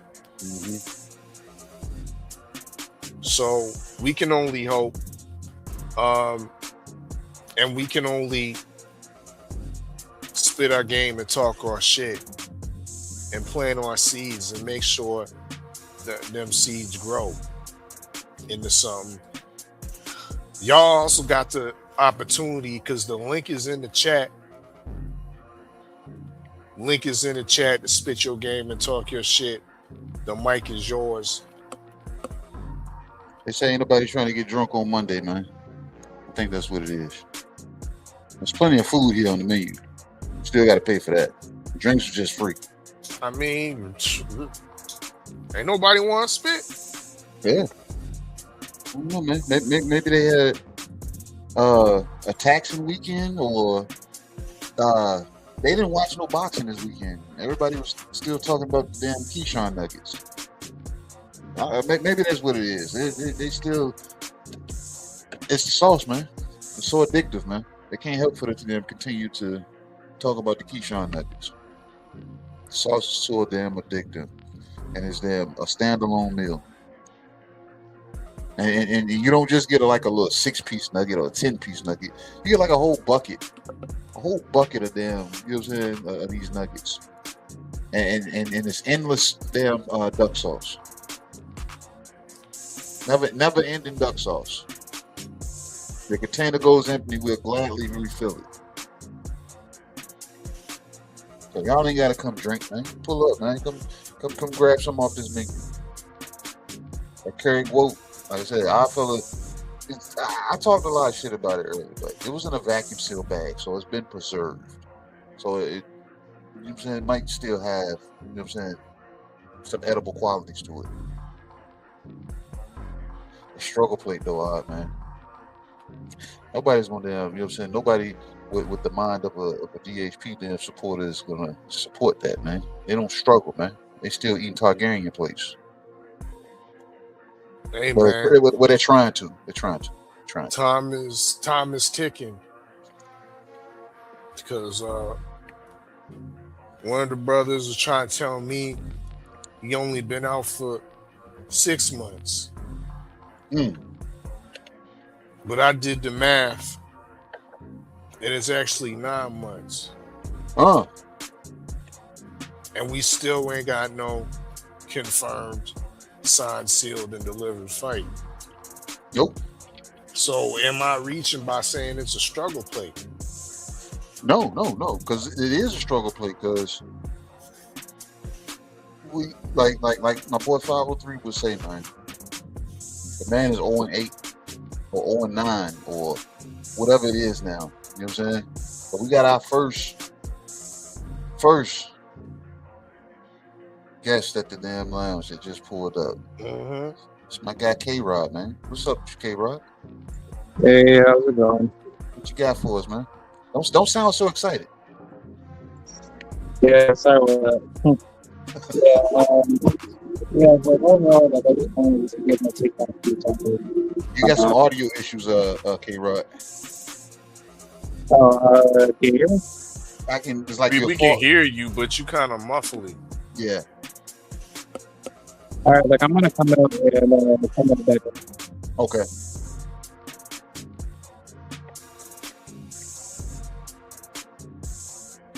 You got K-Rod. You got the Malaysian headset on. Hey, you remember? And I just seen this. You remember those damn computer speakers? They came in a pair.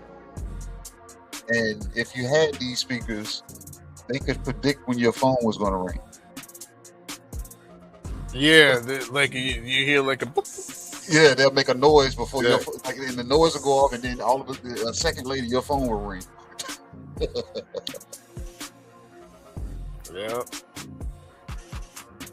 Some of them computer speakers, you get a little sub with them, them shits bang. Oh yeah.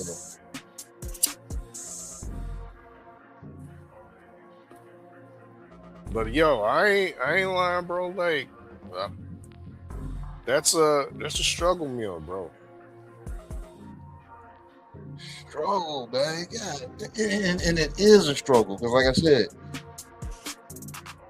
you're not getting anybody that's on your list.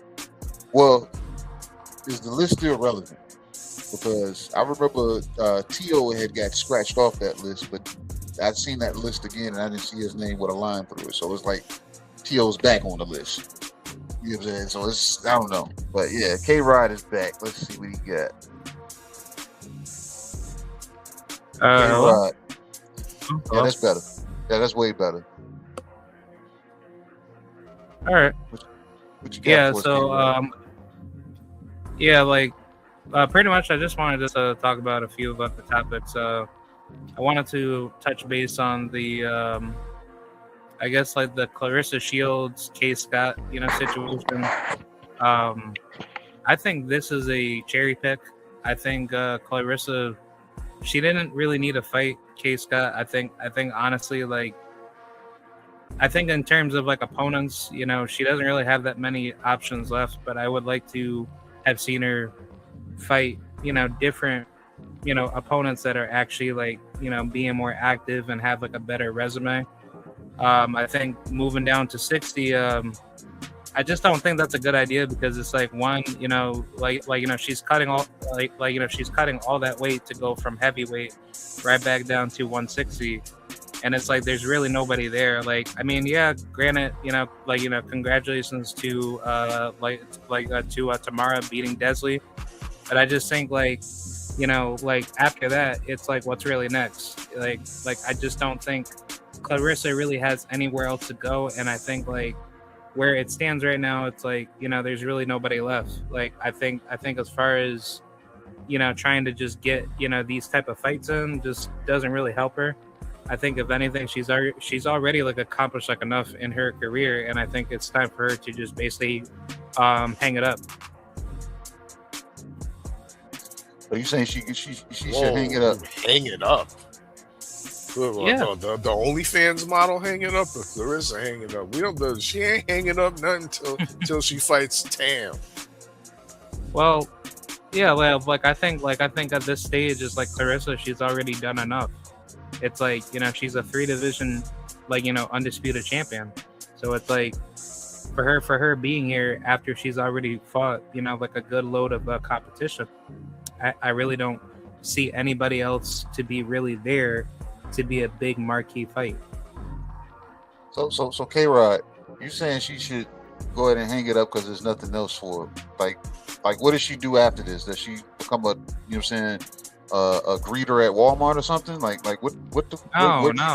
do you see the growth? Do you see her commentary, or what do you see her?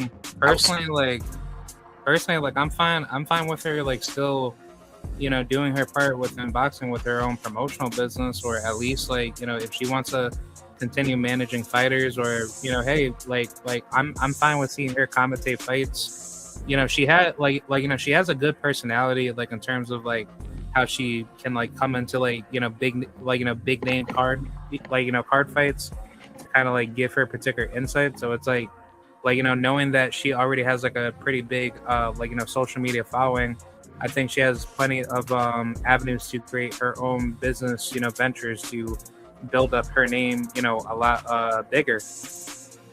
Are you sure about that? Because she was begging for sponsors a couple weeks ago. She had her tin can out, K-Rod.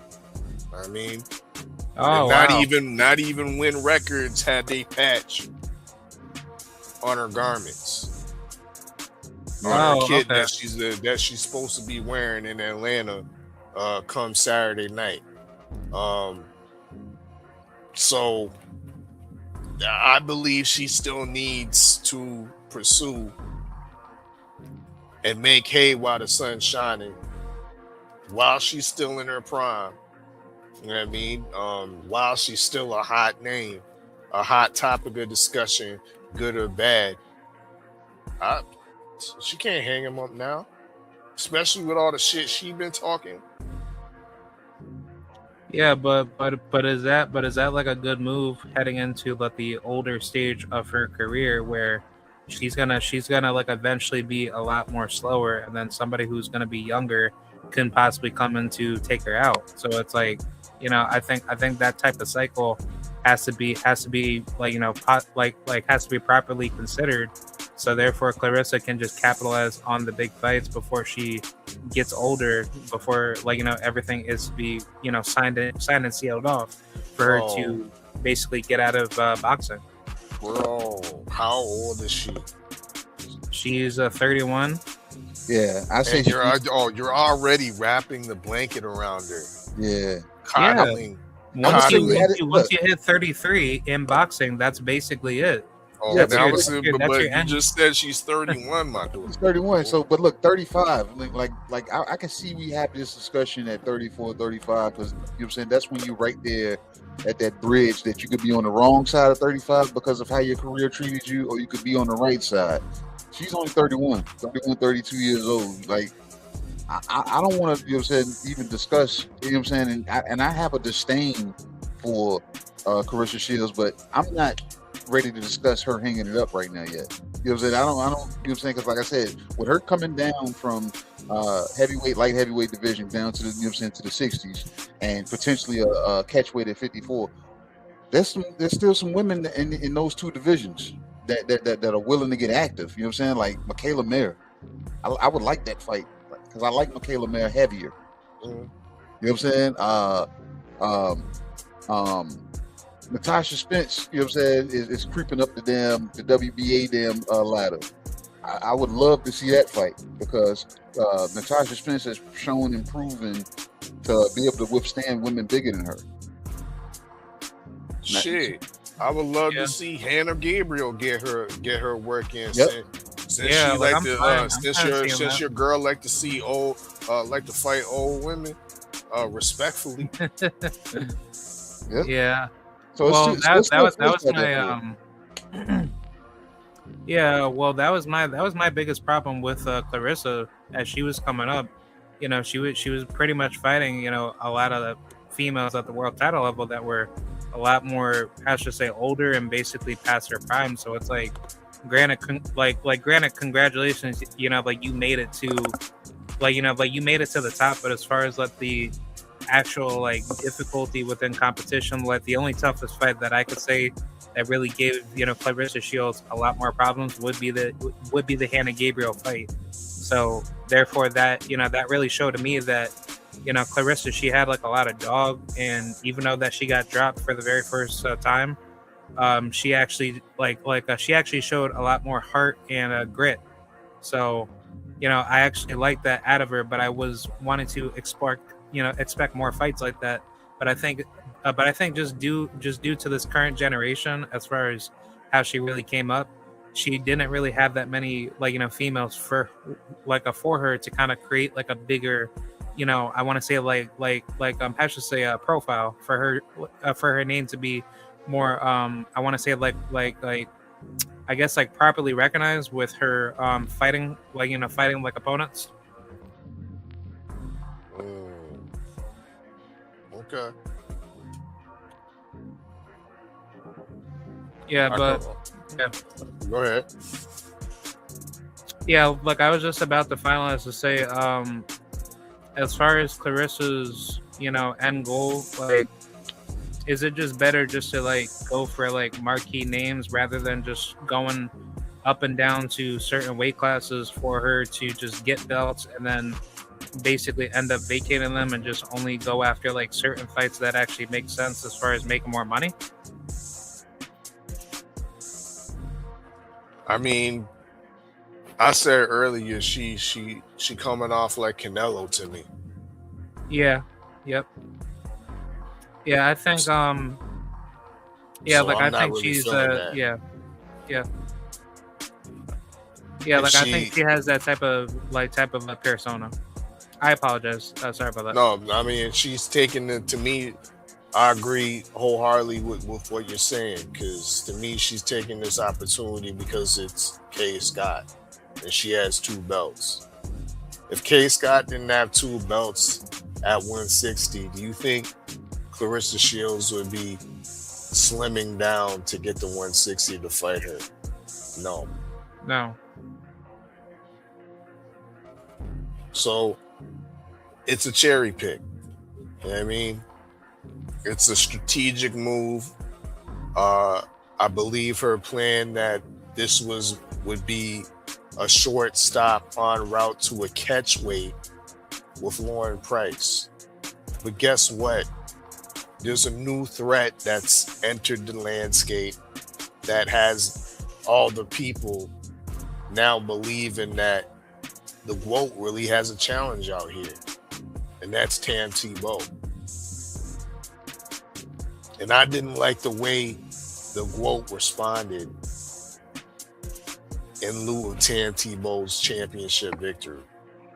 To me, it just further proved that she's not interested in the real challenges out here. And she's already leaving the door open for an easy escape. Go ahead, K-Rod. Sure, Mike. Yeah, like I definitely like agree. I think like again, like I think, you know, like you said about the whole Canelo reference to Clarissa. I think she's bringing on that similar persona where she's gonna pick and choose who she wants to fight, and then until there comes like a point in time where somebody will want to take her thunder Thunder like away, I Mhm. think that's going to be the biggest, downfall. And I think, for her right now, it's better to give the fighters that actually deserve to fight Clarissa, that are going to be a much bigger challenge that people want to see, rather than her just picking and choosing to keep herself, like basically out the clear from facing opponents that can basically become a bigger risk, for her, like in terms of taking more damage. I low key really feel like she's trying to protect that O heavily. She's built a lot of credence off of being undefeated. She's clowned other female fighters for taking lessons and taking L's, even though they've recovered and come back better in those victories. So what would an L do to Clarissa? It might well spell retirement for her. The way her persona is, I don't know if she can accept the L. The way that she's built her whole career. The whole concept of Clarissa Shields is being the GOAT, the greatest female fighter ever. And that doesn't attach an L to it. The Mayweather effect. But what else you got for us, K-Rod? What else you want on the menu? Yeah, like I also wanted to talk about Keyshawn Davis, man. Honestly, I think Keyshawn, he's a fraud. I was really hoping he could have taken that opportunity to fight Devin Haney, to take, like whatever that purse bid was for the $3 million. And, kind of like, like what you said, like, like about, well, I think it was KG or you, like, like I forgot, like, whoever said it, but Jay Prince is taking at least up to like 30% of Keyshawn Davis's fight purse. I personally think there could be more to it. I think there could be some particular flaw within Keyshawn's, business that he doesn't want to actually bring out to the public, where he didn't want to take the Devin Haney fight because there could have been some, financial, consequence that would have hurted him more. So I'm not too sure if that could be true, but let's just like personally for me, like I'm just gonna go ahead and say that he should have taken the fight. What? Bro, what are you talking about, man? All right. Yeah. Well, hold on. Yeah. You gotta explain that one to us, bro, because my man was about to get $3 million guaranteed, not no back end money, guaranteed. You know what I mean? Guaranteed. And how was that consequences? Because if there was some consequences to say, we'll take Jay Prince out of it. He's getting his 30%. Say Top Rank wasn't down with it. Then why did Top Rank have the winning bid for $8.55 million?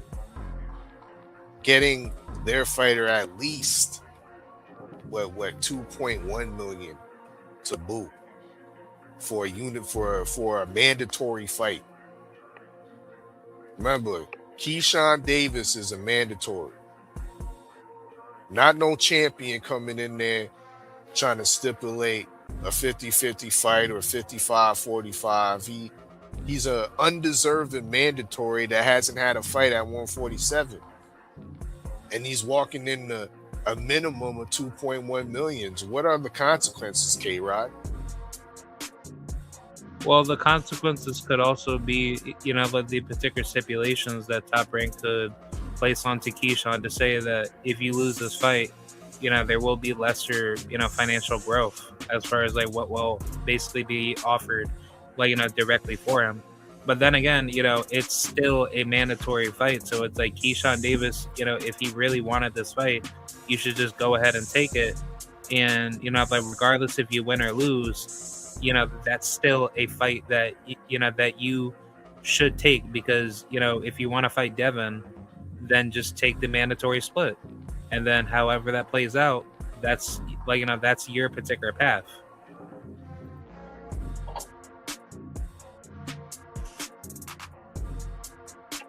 That's real. That's real. But still understand that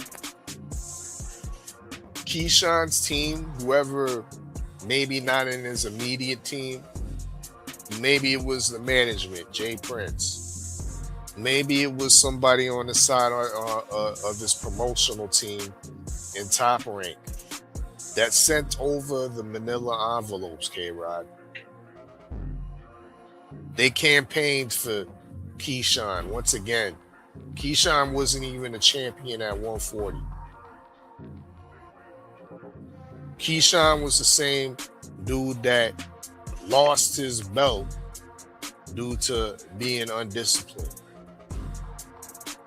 So it's not like he was an upstanding, long-reigning champion when he held the WBO at 135. He's a new kid on the block that campaigned for a shot and got elected.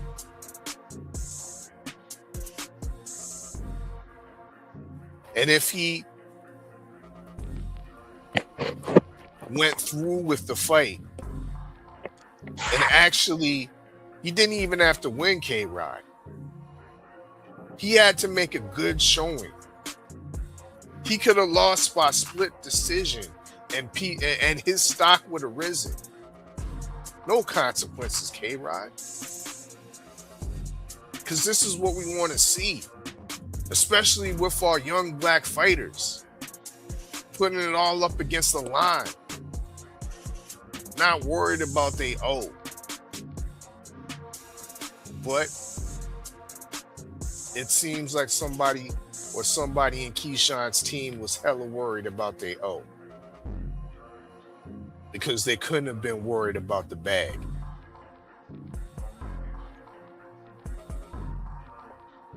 Yeah, like I agree. I personally, like I don't know how long have you been how long have you actually been watching Keyshawn Davis, but I've been watching Keyshawn for a very long time.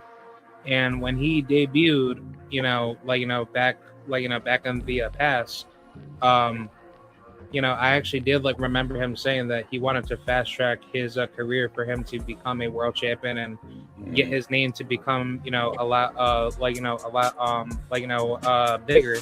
So that's when I actually believed in him, because I actually thought, okay, well, you have some good skills, and you had some particular contemporaries, Marca Castro that fights on Mushroom, that was kind of having some talk, about him, saying, that he beat Keyshawn, in the amateurs, and he was fighting at 135, at that time frame, and I think 140. Here and there, and then obviously Andy Cruz. So, I personally thought Keyshawn was going to go up to that level and actually raise his stock to be higher. But then, as I saw him make these poor decisions as far as ruining his particular reputation, that's what made me not like him. So it's at this particular stage, is this is now or never. It's if you screw up, that's on you. You decided to become a fraud, and you decided not to put yourself in the line of greatness. So therefore, you can become the best fighter that you can be, because he does have some good skill, but it's you're not putting yourself in that position to be the best. So as of right now, this is a make it or break it type of particular situation for him. And I think personally, if he doesn't have the right support system to keep his mentality straight, I think he will crash out, and I think he will fail. It's going to be the same similar situation with Adrian Broner. But the difference is with AB, he had bad people in his corner that led him to those particular moments for him to not be particularly successful, once he went into his, particular darker paths. So with Keyshawn, however, he doesn't need to be there. He can easily have a better support system with people that actually care. and I truly do believe that. But I think as of right now, he's in a really bad position where everything can easily downfall very quickly. And personally, I don't want to see him for that. I want to see him rise, and I want to see him get, any particular glory that he can get. But he needs to stop playing these games to put himself in a position to make himself look like a fool. So you're saying he should let somebody else be the businessman, and he should just get in the ring and fight? No. He should take matters, in his own control, and he needs to hold himself accountable for things that that he does. But he's not doing a good job at being a businessman. So I think he should, so he should pass those keys to somebody else, and he should just focus on fighting. He don't need to be discussing any money. Like if somebody says, "Hey, Keyshawn, we got $3 million for you," they shouldn't be discussing none of that shit with him. They need to treat him in a sense that the business is being conducted, and he is just a fighter that gets in the ring and fights. Because him conducting business, like I said, I don't know the rhyme to his reason. You know what I'm saying? But at the same time, I'm seeing the kid posting, so it's obviously something that he knows or something that he's doing that he feel confident enough to still be, back posting himself again, training. So I have no clue, no heads or tails of how this shit was supposed to damn go, but that's some damn good duck sauce, man. Some damn good duck sauce. But you know what I'm saying? But hopefully, he's gonna get back in the ring, and Top Ring is gonna damn throw him back in the ring. You know what I'm saying? They're not gonna miss a beat. And they're gonna quote unquote punish him with his next opponent, who I think is gonna be Frank Martin. But yeah. Yeah, well, I actually would like to see the Frank Martin fight, but on top of that, I've been talking about Keyshawn having to fight Ernesto Tito Mercado, because I'm really good friends with Tito, and I've been pushing for that fight. I want to see Keyshawn's particular rivals that have been talking smack to him to actually fight him. So it's I think either getting Frank Martin or Ernesto Tito Mercado, next, or even try to go after Andy Cruz, which I think that fight is still there on the table. Can't be. That's still like a really good move. So it's are you asking him to go back to 35, or are you asking Andy Cruz to move up? Well, I would like to see Andy move up to try to see if they can meet somewhere in the middle, at a catchweight. But so I'm not too sure.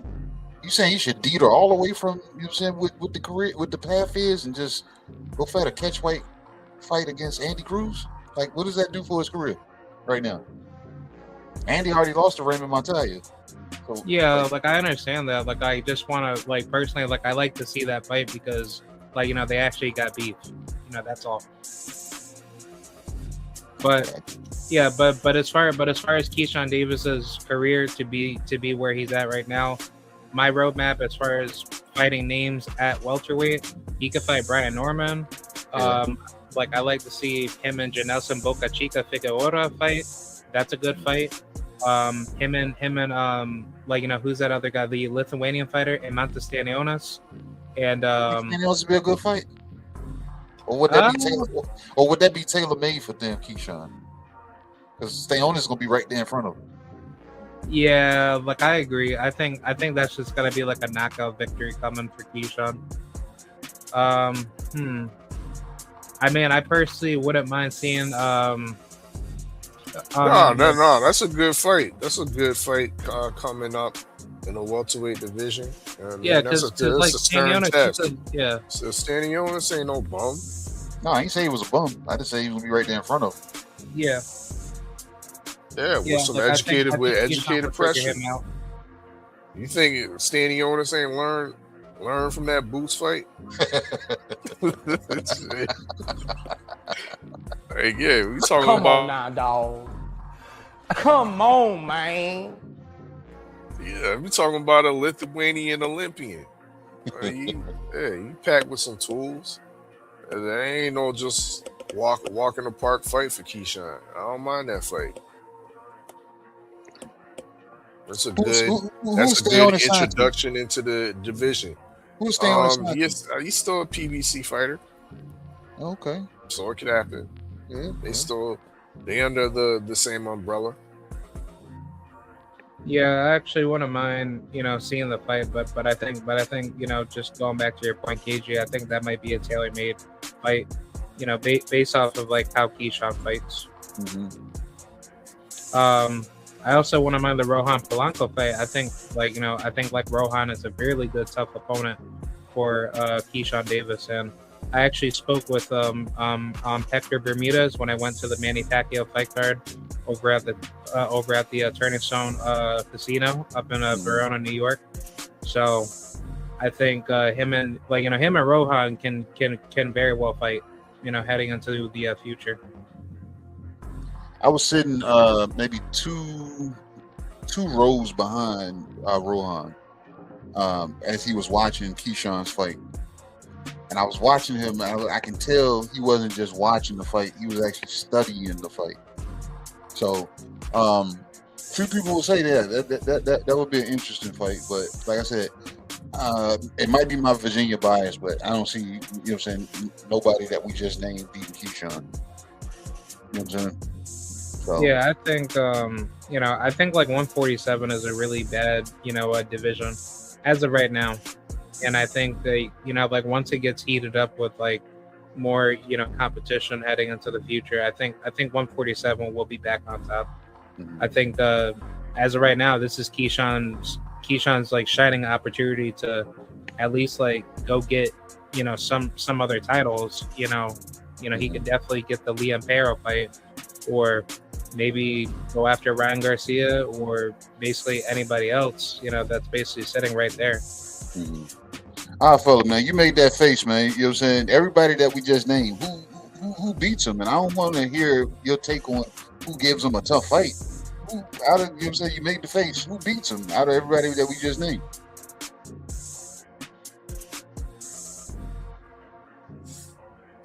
Ryan Norman Jr. No, he don't. And you know that. Me and you talked about that.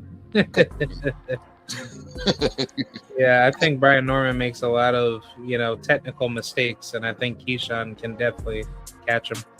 It'll be a good fight. You know what I'm saying? I think it'll be a good one, but I don't think B can beat Keyshawn. Wow, y'all niggas is tripping. Real shit, man. B beats Keyshawn.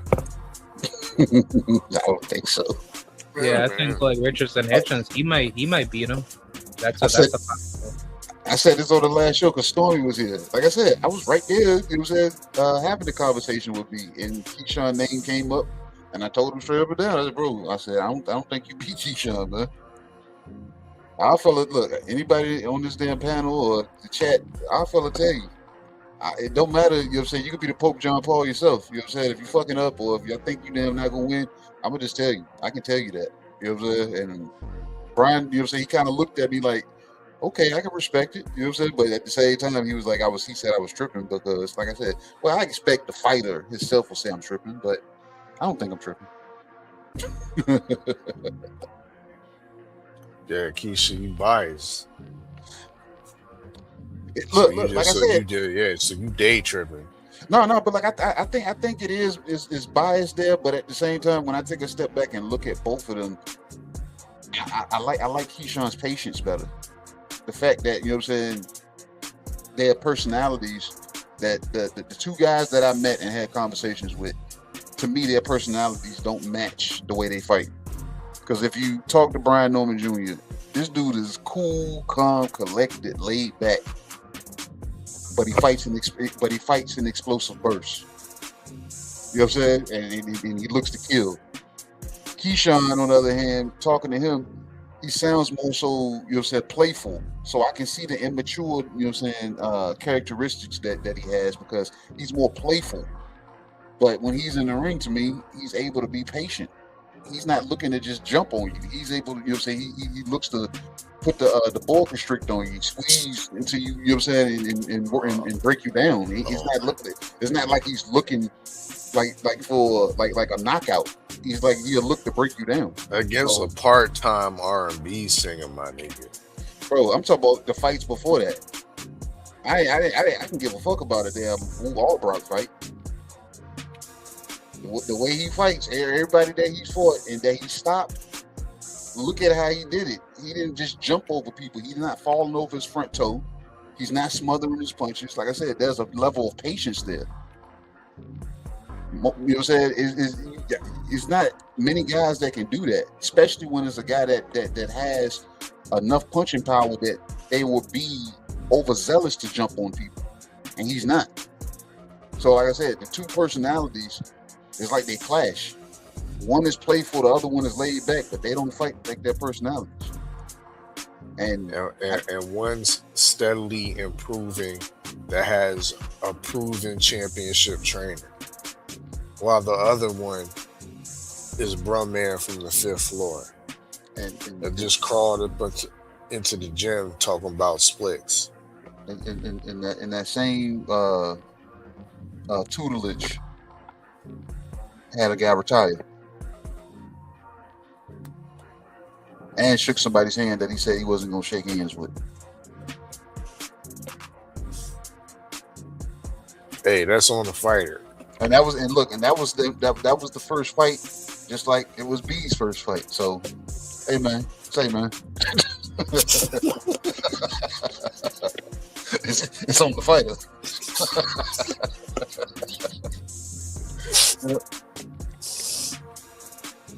Yep. But yeah, I don't see Brian Norman's skill set. Like I said, this ain't even me being a fan. Alpha, you know that shit, man. You know what I'm saying? B can fight, but I don't think he can teach you. B'll beat the fuck out of there. Who else was renaming that 47 for Keyshawn to fight? Who were you saying, K-Rod? You said stay on us? Yeah, B'll beat stay on us. Yeah, yep. Who else did you name? You said Ernesto, Boca Chica. Yeah, Boca Chica. Yeah, B got those guys. I don't know the guy Ernesto. I'm not too familiar with him. He already beat Boca Chica, I think. Okay. Or was that no contest? I forget. I think that was the no contest fight. Oh. So, like I said, we can recreate that to see if Boca Chica, you know what I'm saying, could actually, you know what I'm saying, one up him that night. Or he might just have his numbers. So who knows? So, like I said, everybody that you name outside of damn Keyshawn, Brian beats the fuck out of them dudes, man. Yeah, I mean, I think at this stage it's like, you know, like 147 is a shining opportunity for Keyshawn to kind of go in and get other belts, because knowing that, you know, like you kind of screwed up at the Devin Haney opportunity. Mm-hmm. I mean, try to go after the other champions and at least get something up there. And then, you know, if the Devin Haney fight can be revisited, then, you know, then I'm fine with that. You know, like, you know, try to at least like get your feet wet, you know, at the division, and then, you know, I think Keyshawn will have like a much better, you know, I should say, you know, he'll have like a much better path to kind of like reborn, like to basically revive his career to become, you know, a lot more stronger.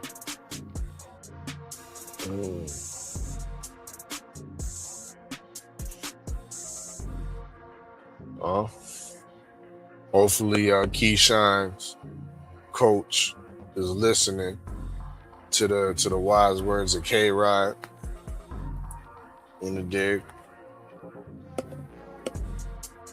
But salute to you, K-Rod, for pulling up to the lounge and blessing the mic and spitting your game and talking your shit. Yes, sir. Like, I appreciate it. I'm like, you know, like, I appreciate the opportunity, and thank you guys for having me on. Hell yeah, K-Rod.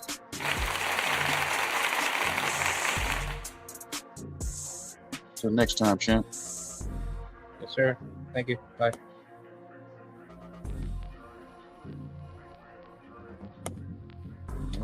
The infamous K-Rod. Came and had him some Keyshawn nuggets and some Kerry Woke. nice little combination there. I even caught him drizzling some of that damn duck sauce on the Kerry Woke. I seen it. Sopped it up. Oh man, you know what I'm saying? Yeah, man, this has been a good one, man. Like we covered some boxing.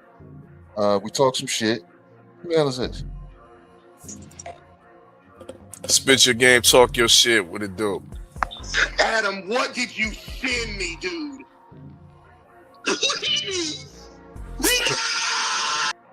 Do me a favor, please. Get out of here. Get out of here, man. Shit, I'm saying. What the hell was that? I knew it was one of those. But I wanted to see where it was going. Yeah, I want to see where it was going. Oh man, that motherfucker said, "What did you send me?" Oh man, US6 Open Mic Lounge. I mean, last call. It's the same guy. It's the same guy. Here he goes. Here he goes again. No. Turncoat. Turncoat Tommy. What's good? What's hold good? Hold up.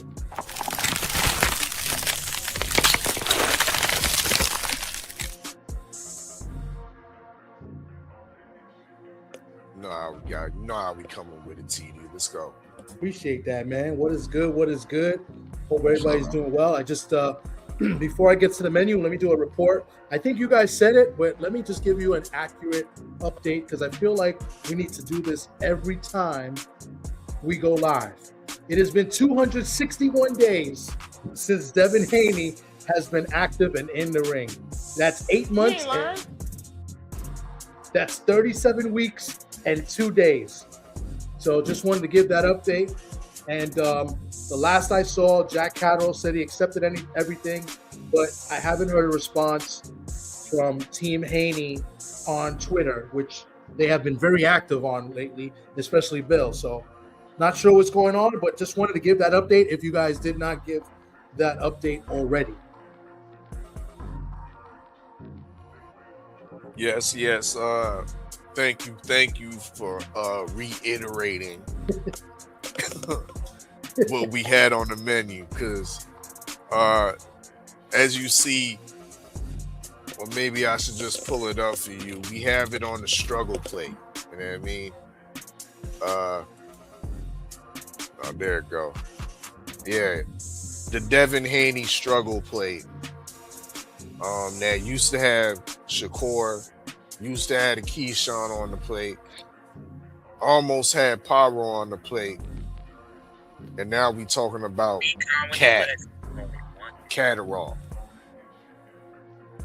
So yeah, we serving up TV dinners out here, TD, and Catterall's on the menu.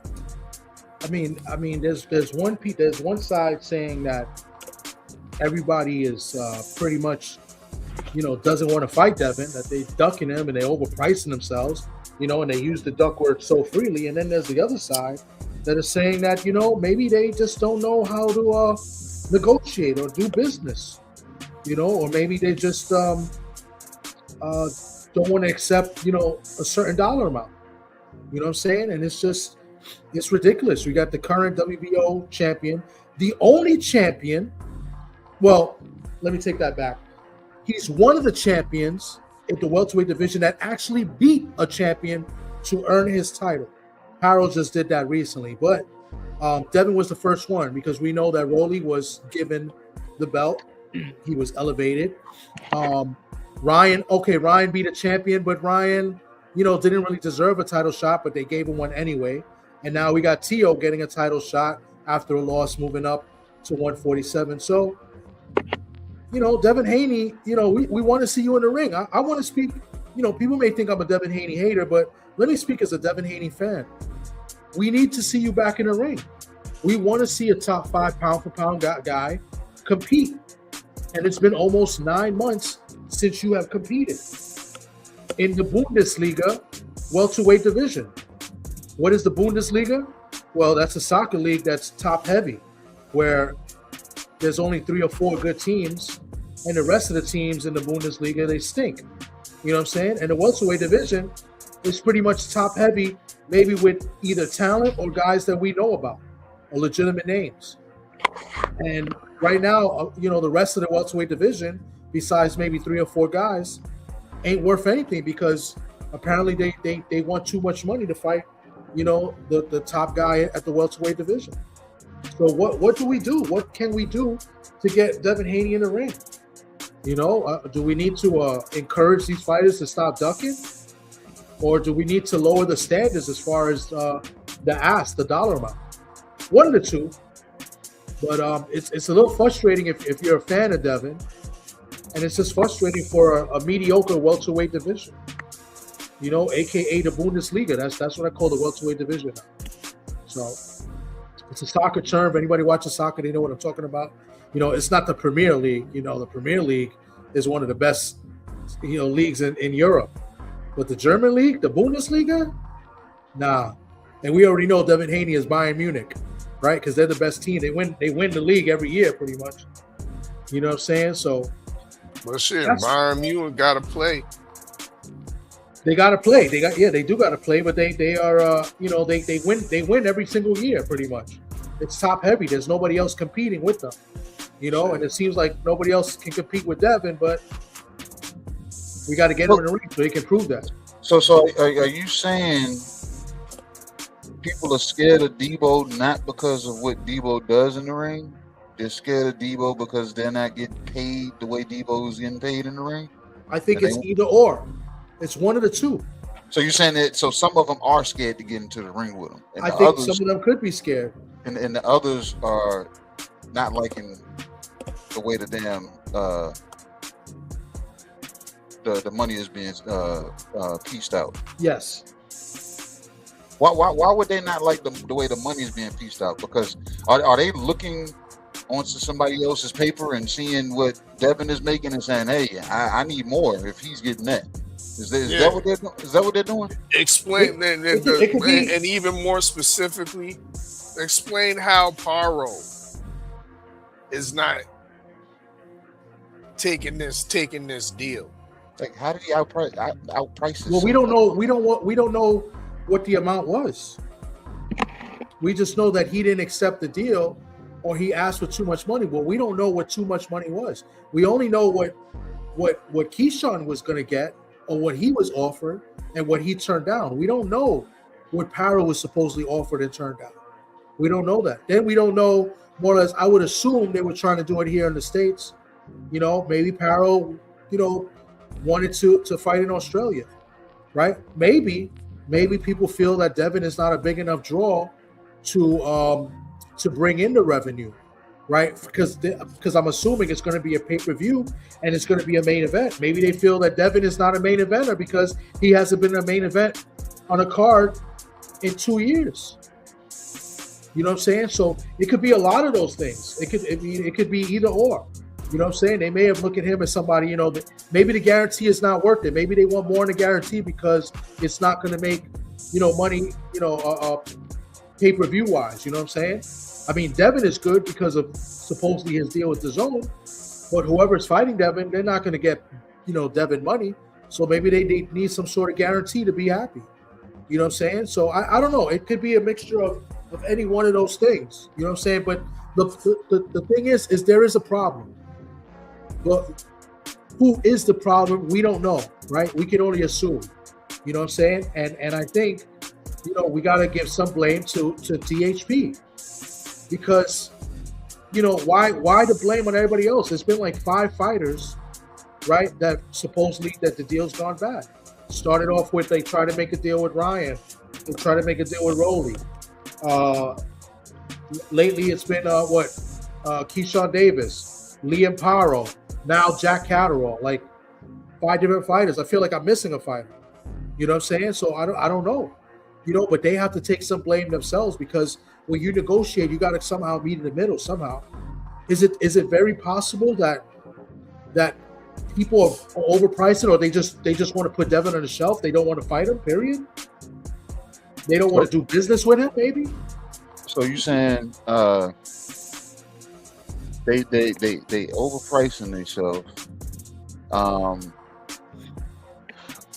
Like you say, DHP should take some of the blame. If Leon Pyro pops up with a fight, should they take majority of the blame? Because I'm saying, if they saying he turned down the money for Devin Haney, and regardless who you fight, based at 47, you're not gonna make your biggest payday is gonna be with DHP. So if he comes back and takes a fight against somebody else for what we know is going to be less money, does that mean DHP takes more of the blame? Because how did y'all not get over the hump when that another fight was made for a lesser amount that we know for a fact? It depends. I think it depends, because if Liam Paro was to get a fight and has a title defense in Australia, I think he's good money. I think he's going to get a good turnout. Right? Yeah, I understand that. I understand that. Yeah, because he's fighting Devin Haney. No, but I'm just saying if he ends up getting he ain't getting no big turnout, sellout for old Betty Crocker. No, he's not going to get a sellout. That was a championship fight, and that's a good. That's going to be the caliber of opponents that he fights at welterweight. Like, who else is going to bring him that bag? So why turn down that opportunity for a bag and for unification, legacy, and you're fighting a pound for pound fighter? Like, what is we doing? Well, the only other excuse that he can have, first of all, we don't know the numbers. We don't know. Yeah, that's why I'm asking about that. We don't know what the numbers are. That's why I'm giving the hypothetical is if he pops back and we see Liam Power pop up with a fight scheduled for October sometime, you're like, so he was willing to take less money to fight somebody else? Yeah, but we wouldn't know unless they told us the amount. I know that. Yeah, that part. That's what, like I said, we don't know that because Bill Haney is not talking as heavily about the Liam Powers and Jack Catteralls the way he was with the Shakur Stevensons and the Keyshawn Davises. Yeah, well, is there any reason why to that? Would they offer the same amount that they offer Keyshawn? Would they offer him $3 million? That's what I don't know. You know what I'm saying? They ain't worth no $3 million. They're not. No, absolutely not. So you think Liam Powers turned it down because he was like, well, Keyshawn wasn't a 147-pound fighter. He was 140. He got bumped up. He didn't have a title, and he went up to 147 pounds, bumped up to number one. And then when the WBO said, "No, what, you don't want to fight," they bumped him all the way down to number 7. So maybe Liam Powers was like, well, if you're saying a guy that hadn't been here is worth that, then I'm worth that. Yeah, that's true. Is he wrong for asking that? And our fella in the beginning of the show said, you know what I'm saying? Well, before the show, he was saying that might be a new version of a duck. Is that a duck? Because he's saying he knows his worth? No, I don't think so. Because here's the thing, right? Because in his mind, probably is that, you know, just like you said, Keyshawn was getting offered this amount of money, and it was his first fight. It would have been his first fight at welterweight, getting a title shot. But Liam Paro has something that Keyshawn doesn't. So if they want, he'd be selling his title. So it's him and his title is what he wants to get paid for. So if I was him, I wouldn't be upset. Okay. I mean, if I was him, I'd be upset too, and I'd be like, you know what? Nah, you're gonna give this guy $3 million, and you want to only offer me, let's say, we don't know the numbers, but I'm just offer me 1.5, no shot. My title's got to be worth more. So is that a duck? No, it's not a duck. Is that a duck? No. No. It's a bad business decision. Why? You ain't worth Keyshawn. So why? Because we all know a Devin Haney Keyshawn Davis fight does more numbers, creates more interest and attention than a Devin Haney Liam Paro fight, even though it's attached with unification. Let's be real. No, we can be real. You're Let's right. just not fall in love with the title's a nice thing to have. Yes.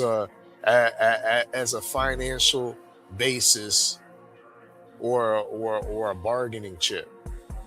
But at the end of the day, when we're rating and putting a value number on a fight, on these fights, once again, Devin Haney versus Keyshawn Davis is worth more than Devin Haney versus Liam Paro. Straight, simple, and plain. Not this Therefore, week. It's all about therefore, Paro can't be asking for the same numbers, even with that janky ass IBF title that he holds. But that was last week's discussion. Yeah, this week's discussion is unification. Different energy. But what I'm saying is, I said we know that. So everything I just said is like we know this. But to the fighter, to Liam Paro, right? He could be like, you know what? You guys offered this to Keyshawn, and in his mind, he may think that, but of course he's not going to sell that because he's got to sell himself. So he could be saying, nah, this guy was getting 3 point, like I said, we don't know the numbers. This guy was getting 3 million. Let me get at least what I was going to get for the purse bid. Let me at least get 2.1, guaranteed. You know what I'm saying? Because I am a champion. Brian Norman got 3.5 and he was the defending champion. So why, it's a unification. When's the last, we haven't had a unification in a while, right? So you know what? My belt is a bargaining tool. It's a chip, you know what I'm saying? So like I have no problem with that. Like I don't see with me with ducks, I hardly call a duck, you know what I'm saying? Like to me that's not a duck. That's him saying, you know what, I know my worth, then you know what, I'm gonna go to Australia, I'll fight a lesser guy, you know what I'm saying? I'll get a maybe easy title defense, I'll build my name up even more, and then maybe the next time I could sell my title, and fight Devin Haney. Because listen, his resume is not as bad either. He's got probably a better resume than Keyshawn also. He's been in the ring with Sabrel Matias. He beat him in Puerto Rico, right? He lost to Richardson Hitchens, you know what I'm saying? And he just won the title against, I know Crocker wasn't nobody, but he was a champion, even though he was given the title, but his resume is better than Keyshawn's also. So in his mind, I can't be mad at it. But I need to know the numbers first, because if it was 3 million he turned down, then shit, that's a different conversation. You know what I'm saying? So I could understand his point of view. True. Valid points. I still think it's a move that he's probably going to regret in the long run. Yeah, I agree, but I would like to know what he turned down, because if they offered him like 1.1 or something crazy, I don't blame him. You know what I'm saying? But like I said, I need to know the number before I could really go in on him. But see, something's not adding up. You know what I'm saying? So. True. And Jack, looks like Jack already agreed to whatever. We just waiting to hear what DHP has to say. So it looks like they're happy to get Huh?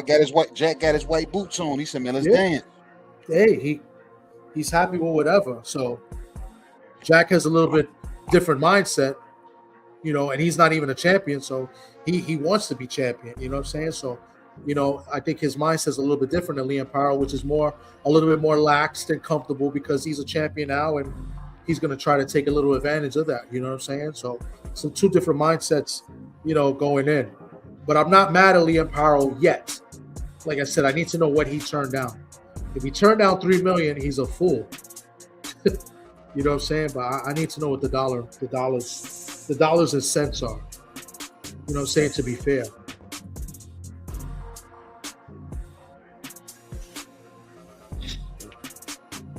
That's that, man.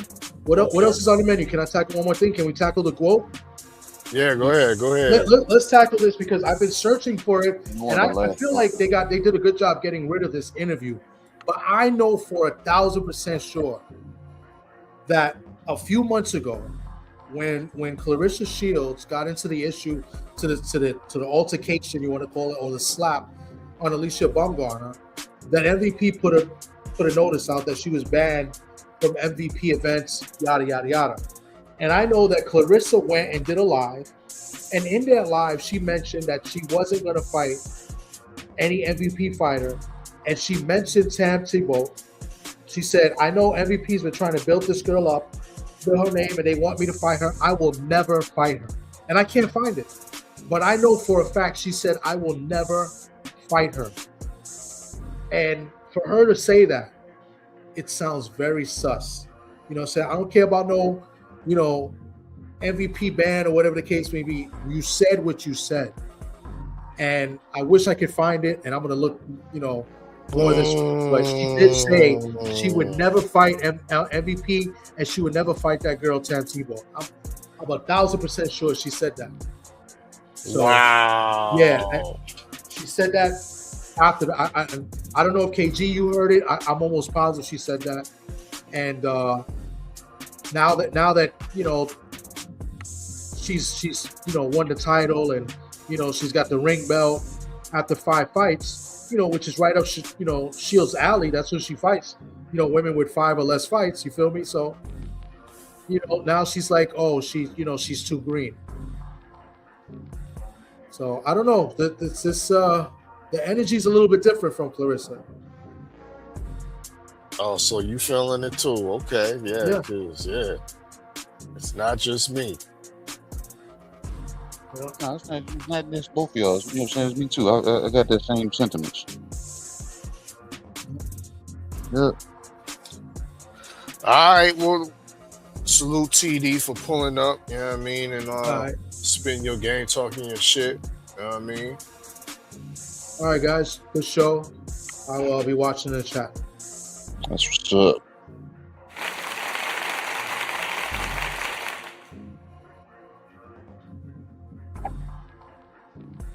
All right, man, that was TD ignoring, you know what I'm saying, the lights being on. He still, you know what I'm saying, hunting for the ugly chicks in the club, man. You know what I'm saying? He meant he was coming in, and we said, bro, we don't allow any entries on last call. And he said, I got a goal in mind. Let me in. And we said, all right, man. Come on. He VIP, though. Yeah, come on in, man. Like, I can grab the mic when the lights on. Pause. Yeah. But, man, shout out to everybody that pulled up, man. You know what I'm saying? I felt to talk to these people on the way out, man. Indeed. Well, y'all know what it is. August 22nd. It's going down courtesy of Championship Minded Promotions. You know what I mean? We got the Richmond Punch Out in the dig. If you're in the Virginia area, the Richmond area, get your tickets, championshipminded.com. We got 8 fights. It's an 8-fight card. We got 2 championship fights going down, headlined by The Nightmare, Natasha Spence against Precious Harris McCrae. You know what I mean? We also got a championship cruiserweight fight going down as well. All live, you know what I mean, in Richmond, Virginia, you know what I mean, at the U-Play Sports Complex. Tickets are available, Nizal. You can also stream the fight live on millions.co. Pay-per-view, a cool $25, you know what I mean, for once again 2 championship fights, an 8-fight card, and you'll be hearing my voice as well as the lovely championship voice of Franchine Cruz Dezern. Once again, that goes down August 22nd. Championship Minded Promotions. Let's go. Man, y'all heard what the man said, man. August 22nd. He's gonna be there in the capacity of commentary and being the mad scientist, because don't get it twisted. Our fella ain't just there doing commentary. Our fella's gonna be there planning, scheming, and plotting. You know what I'm saying? I can already, you know what I'm saying, I can see the layout now. So be prepared for new merchandise, new content, potential new shows, potentially new interviews, like I said, because The mad scientist is crossing over the border, man, and he ain't leaving without something, and that's just how he operate, man. You know what I'm saying? So I already know he gonna come in and put the stamp down with the commentary, but everything else, bro, he gonna leave his mark. You know what I'm saying? On the way back up to Hamilton. So I can already see that damn happening.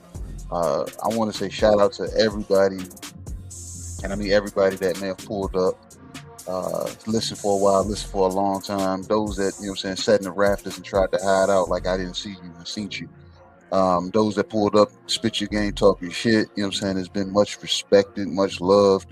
We want more, you know what I'm saying, because the 6-star chef, he cooks in abundance, you know what I'm saying, so that's why we still got so much carry quote left over. So, you know what I'm saying, it'd be cool of y'all to pull up, come eat this food, take a couple of to-go plates home, feed the kids with this, you know what I'm saying, builds character, you know what I'm saying. So we're gonna close this out, man. You know what I'm saying? I want to say shout out to everybody that pulled up, and those that stayed with their ears to the streets when it comes to anything that this US6 label is low, you know what I'm saying, stamped on. Whether it's bullshit on the Beltway, whether it's Tales on the B-side, whether it's Trill Thursdays or Talk Heavy Tuesdays or Usual Suspect Sundays, you know what I'm saying? It's a good time. And it's worth, you know what I'm saying, pulling up and, you know what I'm saying, putting your ear to it, because it's some real shit. You know what I'm saying? And like our fella always damn say, and I'm glad he put this there. You know what I'm saying? It's always been. It's a Usual Suspect. Ping!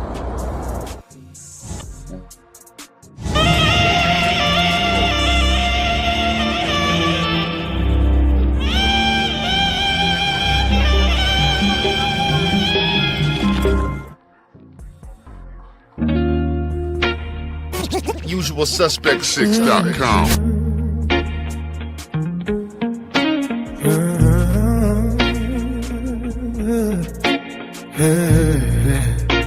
Yeah. The good Dr. KG, white coat over all black. Prescription for the truth, they allergic to the contact. Cadillac, red beltway, smoking a dialogue. Chrome voice, street sermon, drag sparks through the catalog. I fella, aka Dana Black, calm mind in the madness, turn the circus to a classic, make the chaos look practice. Stay ready, mag, what go down with the room still. Wide as a lock safe, heavy as a truth pill. 503 line, Houston hunger in the bloodline. One clip, crack the code, now the timeline doing drug line. US6 5 fold, now the fifth speak fluent. Make pain sound rich, turn pressure into movement. Boxing full of false gods, selling dreams to believers. We pull facts from the mud, wash the dirt off the receipts up. They tried to box us in, starving for attention. Now we move off grid, that's US6 comprehension.